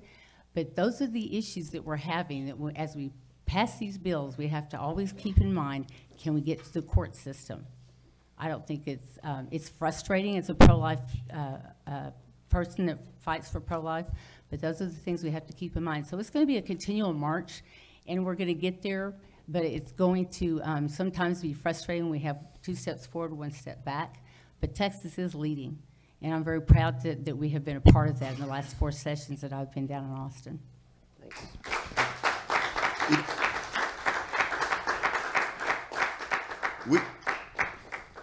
SB 8 was a good bill. It could have gone farther. And in the House, we almost got there. Representative Schaefer had an amendment that was going to prohibit late-term abortions, but it didn't pass. It was opposed by enough people in the House that it did not pass in there. And unfortunately, it came within, if you looked at the votes afterwards, the people that changed their votes after the votes took in, it probably would have passed if it had gone to the floor. But it was tabled. And in the House or in the Senate, tabling a bill is the same as voting against it. And so, had that passed, we would have come very close to total prevention of abortion here in Texas. Representative Burkett, response? Yeah, I would like to respond, actually. The Schaefer Amendment that the senator speaks of, when we passed HB 2 in 2013, when we made it illegal to have an abortion after 20 weeks, there were only 2 exceptions. One was in the case of the life of the mother. The other one was in the case of extreme fetal abnormalities that are incompatible with life outside of the womb, even with medical care. The second one was the one that they were trying to dismiss or to take out of that particular part of the legislation. And we felt on the other side that that was something that needed to come before a committee and be extremely vetted and all stakeholders listened to. To me, that seems like it's more of an end-of-life issue. When you've got babies that are being born without stem cells, brain cells, brains, organs. It's a very, very, very difficult issue to look at. And there are differences of opinions within our pro-life families in these communities. Mm-hmm. So it's something that I think needs to be looked at very seriously, and that was one reason that it was tabled. Thank you. Thank you. We both kind of handled that evenly, so let's move on to question number 5. Yesterday, I had the privilege of sitting in the Paul Matthews building at the property tax department, and I listened to people talk. A lot of them says property taxes are out of control. And they even said so much they think that the chief appraiser's been cooking market values. I know this is it's part of the appraisal process. What's the answer to this problem? Are we still increasing market values up to 10% per cycle? How would you change this process to make it fair to Texans living in this district? Representative Burkett will go first. It's a battle, that's for sure. During a special session, I did file a couple of bills that would look at the appraisal issues, because that's something that we're really having to deal with in Texas. Any realtor in here knows how much the appraisals are going up, even in the sales of homes. And so that's going to bleed over into your ad valorem issues. But I did have a friend that had gone to the appraisal board to fight her appraisal, her new appraisal. And she went hand in hand. She had in her hand her appraisals that she had gotten done. She was sitting there waiting for her turn. And when she got in front of the appraisal board, she started to present her case. And, okay, every lady in here will be appalled at this. The gentleman that was at the appraisal board looked at her husband and said, "Sir, you need to hush your wife up or I'll have her escorted out of here." Okay, I was kind of taken back like y'all were, and I looked at her, and she's a pretty even-keeled person. I said, "Ashley," I said, "were you getting excited? Were you rude?" She goes, "No, I was just presenting my case." I said, "Well, what'd you do?" She said, "I couldn't do anything. There was nothing I could do." So I started really looking at it, and our appraisal boards are basically, they're not elected. And I think that that's a step we can take in the right direction, is to get the appraisal boards elected. They're made up of 4 appointed people, and then your county judge. And whether you're a smaller county or a big county like Dallas, then those people appoint other people to be on this appraisal board. So what I envision is that we can have elections for those main 4 on the appraisal board. And then at least if you go down there to fight your bill and say, appraisal board Burkett member has been rude to you or unfair or just flat ignoring. We've had cases where people went in, they gave all their information, and somebody said, "Well, that may be right, but we think it's worth more than that." That's unacceptable. but it gives you somebody that you can go back to and talk to, and that's answerable to you, the taxpayer. So I think that's one thing we can do. I mean, there's other ideas that are out there, but that was just one that I had filed during special session. Senator Hall? There's no question that property tax reform is needed. We tried real hard in the Senate, got it passed twice. Didn't get to the governor's desk, and the governor has taken up the issue early and laid out some ground rules on looking at reforming property tax, and the appraisal process is definitely part of what needs to be done. We need to have a uniform process throughout the state. It's kind of a patchwork where each area kind of makes up its own rules and it changes it from year to year quite often. We need to have more uniformity. This is one area where the issue of local control, I think the people are best served and protected when the state steps in and puts some bounds on what can happen. And I agree that one of the major steps we need is to start electing the appraisal boards. I think that will put a whole different atmosphere on how they handle it. But I do think the issue needs to also be tied to putting a trigger at a much lower level than what we have now with the 8%, because current property tax law triggers a rollback election opportunity at 8%. And that opportunity means that if you get enough signatures on the ballot, then you can vote on whether you want to accept that tax increase. And we just saw the results of that in Van Zandt County, where they raised the rate well over 8%. Citizens got concerned about it, went out and got signatures. They need about 2,500, and they only can get about 750. So what we need to have is the automatic election that we had in SB 2, in which if the property effective rate, that is what you're paying. It doesn't matter whether it's as a result of your property value going up or the tax rate going up or some combination of them. If what you pay this year is 4% more than what you paid last year, it would be an automatic election that you can vote on. Do you want that for your community? So it's the ultimate in local control. And I think that's one of the major changes we can make, so that if you have a community that you feel like you want your taxes raised for whatever it is that you feel like you need, you certainly have the right to allow that to happen. And the other side, if you think you're being taxed out of your home by a group that really doesn't care how much they raise the tax, you're going to get to vote on it if they go above 4%. That's what we'd propose. I think the governor's talking about 2.5%, but he's also tying some restrictions on mandates with that, which I think sound like a really good idea to me too. Thank you. I don't have a follow-up question, but it is refreshing to know that it is being addressed.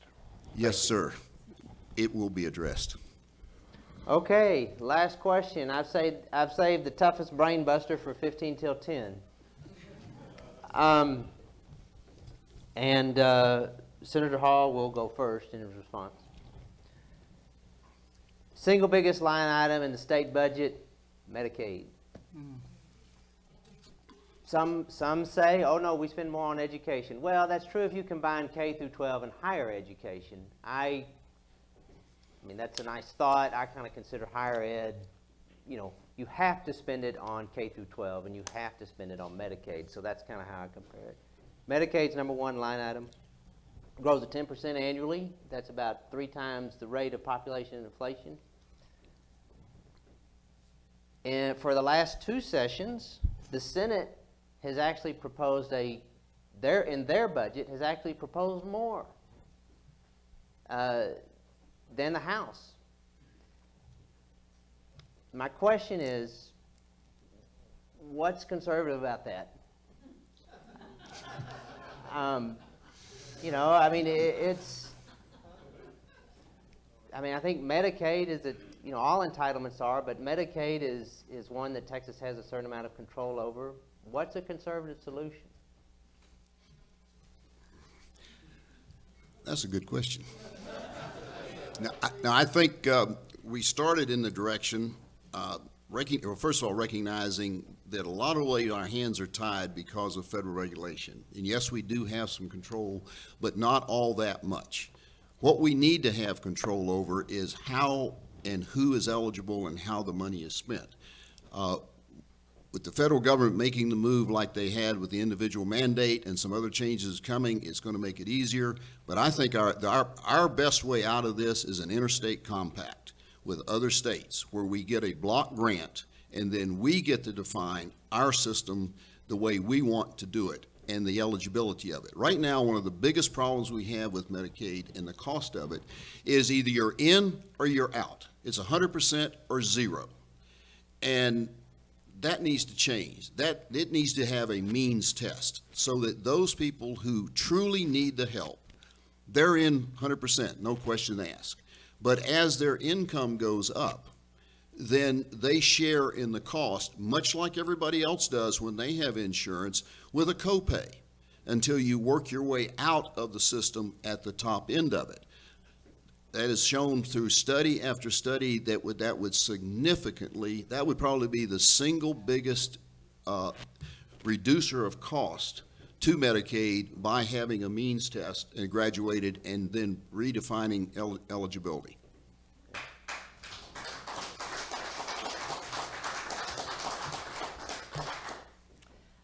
Trey is right. This is a very difficult subject. I was in appropriations on my third session, and I was actually in Article 2, which overlooks Medicaid.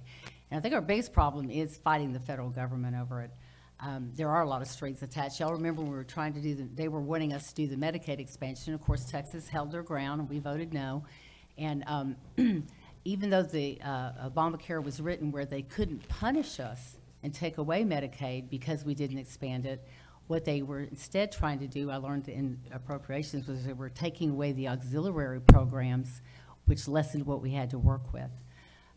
These are tax dollars we all pay, and we obviously want to help our indigent folks and our folks that are poor.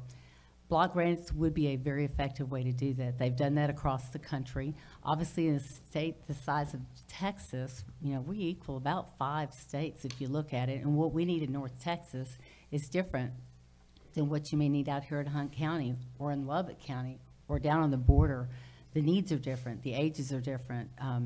So the block grants would allow us to use that local control. You know, local control is something that's very beneficial in almost every area that we look at as a state, whether it's be Medicaid, education, you know, transportation, whatever.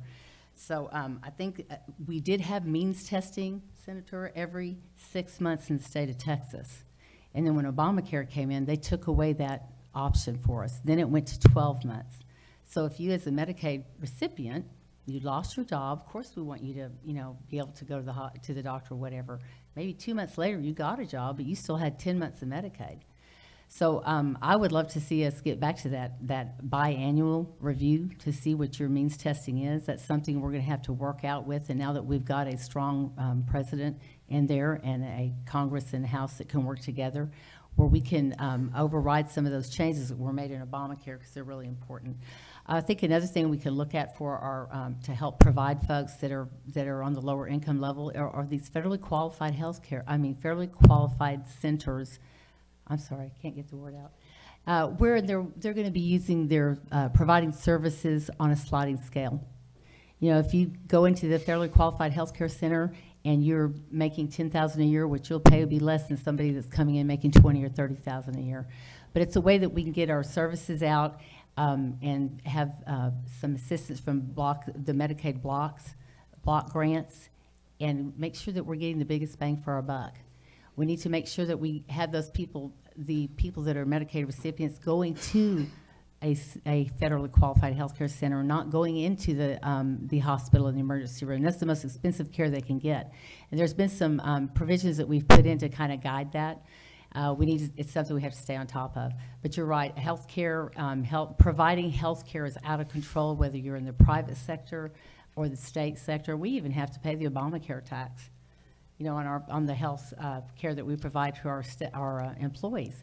So these are things that we're going to have to work not only amongst ourselves, but hand in hand with our federal representatives So you guys feel free to call your federal representative and encourage them to do so. I've often reached out to the ones that are in my area, Jeb Hensling and Pete Sessions, asking questions. But it's going to take us all working hand in hand to make it work, since it is something that's a cost share from the federal dollars and the state dollars. And I understand they're all tax dollars, but when we start shifting it around, there's all kinds of strings attached, and that's part of the accountability system. Okay, one follow-up. One follow-up in this pop quiz. We'll just answer it like we just did. Does Texas have to participate in Medicaid? No. I mean, we all have to pay FICA. I'm not talking about that. Just as the state, does Texas have to participate in Medicaid? My understanding of what happened when we accepted Medicaid, we were committed and we cannot back out of it. That's my understanding of where it is now. The other question is, if we didn't, what would we do? I think the best course out of this thing is what we talked about, is changing the way we're doing it with the block grant and changing the eligibility so that there's copay. But try and get out. I don't think it's not practical. I mean, it's kind of like secession. It sounds good, but it's not real practical. Well, and I'll give you a chance to respond, Representative Burkett, but you know, if we pulled out, we'd have $30 billion freed up, you know, instantly. I mean, isn't that something we can start with to maybe implement our own? You want me to address that? Senator Hall, if he wants to answer first, but I'll let. I'm not sure that's enough unless you're talking about not having many people participate in it. You certainly couldn't continue the level of effort or level of support. Now, if we tied changing what we're doing with some of the magnets that we have that attract illegal aliens here that participate in the system, you might be able to make up some of that money, because it's costing us about $12 billion a year in our economy. So if we tighten up on the magnets and stop some of those, we might work towards that direction. But I think that would take a hard look at what the real impact would be if we did. Go ahead. I think what you're looking at when you're talking about FICA, you may be thinking about Medicare, because we pay our Medicare taxes, and that's different for those that it can be confusing. Medicare is for the elderly, Medicaid is for the poor. I mean, some of Medicaid goes to that, but yes, a lot of Medicaid is discretionary at the federal level. But we do have a match on our Medicaid dollars. So right. So every $2 we put in, we get $4 back. I think that's correct. It's been a while since I've been on appropriations. So what we need to look at is, if we decide that we don't want to be tied to their strings or their rules, you know, if we want to make the 6-month means testing instead of the 12-month, and who cares what the feds think, you know, that's all connected to dollars.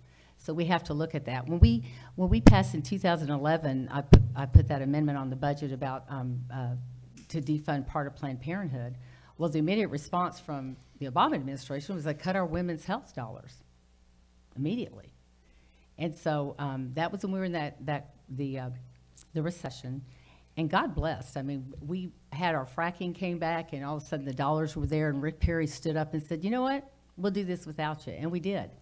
But when I said, we have to realize when we make those decisions, if that's what we want to do, we have to look at it logically.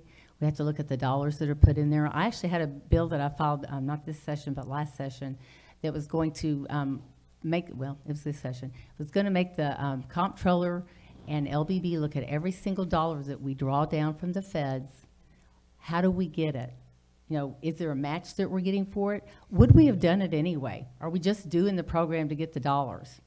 You know, so we need to look at all of these things very strategically. And, you know, sometimes a lot of the things we do as Medicaid, we're required to serve somebody at a hospital if they come in on emergency care. And I believe that's a federal rule as well. So all these rules that come down that were those unfunded mandates that we have to do, you know, that we have to do. In the House, we passed a bill this time saying no more unfunded mandates to our locals. It didn't go anywhere in the Senate, but that's very close to us when we look at what's coming down from the feds. They're doing the same thing to us. So we shouldn't do it to our counties and cities. So these are all the things we have to weigh. I wish it were a soundbite answer. It's not. It's very complicated, and that's not saying we shouldn't address it and start working away at it. But there are a lot of things to weigh as we're looking strategically on how to do that. Thank you all for answering our questions. We appreciate it. Thank you. Thank you, folks, for coming out. We'll now have 1 minute closing statements, and Representative Burkett will go first. Okay, I'm going to talk fast. Okay, so people are asking me why I'm running for Senate District 2. It was really a grassroots recruitment from within this district. I had numerous people over the last few years ask me to consider it. They were looking for someone that listened to their constituents, but were responsive, and someone that's effective. I believe these are all characteristics that I demonstrate. I make a concentrated effort to meet and discuss issues with my constituents, even those that I don't agree with. I have found that you can often glean information from those particular interactions that you can effectively use on different issues. As a matter of fact, a majority of the bills that I have filed are as a result of those kind of conversations. My effectiveness is proven in the fact that I've passed 30 bills that I've authored in the last 4 sessions. If you factor in Senate companions of my authored bills, other Senate bills, and amendments that I managed to get through, I've managed to work 59 bills through the system. In contrast, our current senator has passed 1 out of 136 filed in 2 sessions. Conservative values without results is nothing more than empty rhetoric. I can believe I can more effectively represent this district on the other side of the Capitol. I'd appreciate your vote. Thank you.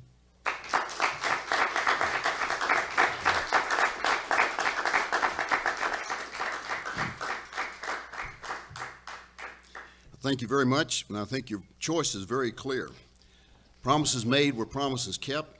I did what I said I was going to do. I walked the talk in Austin, and that's how I have earned the support and endorsement of Lieutenant Governor Dan Patrick, Joanne Fleming of Grassroots We the People, Rafael Cruz, Ted Cruz's father, Kathy Adams of Farm Bureau, veterans organizations, Texas Right to Life, the largest and oldest Texas Right to Life organization in Texas, Texas Homeschool Coalition, Eagle Forum and Texas Values, Texans for Physical Responsibility, Young Conservatives, National Federation of Independent Businesses, Toll Free Texas, the NRA, and the TSRA.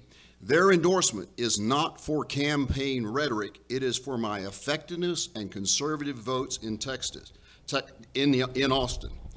And if you're a conservative, vote your values, vote for Senator Bob Hall. Thank you.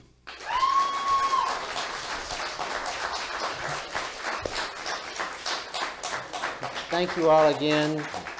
Thanks to everyone who participated. I want to thank our timekeeper, Hannah Hale, and everyone else who attended and helped us set up. This meeting is adjourned. Have a nice evening.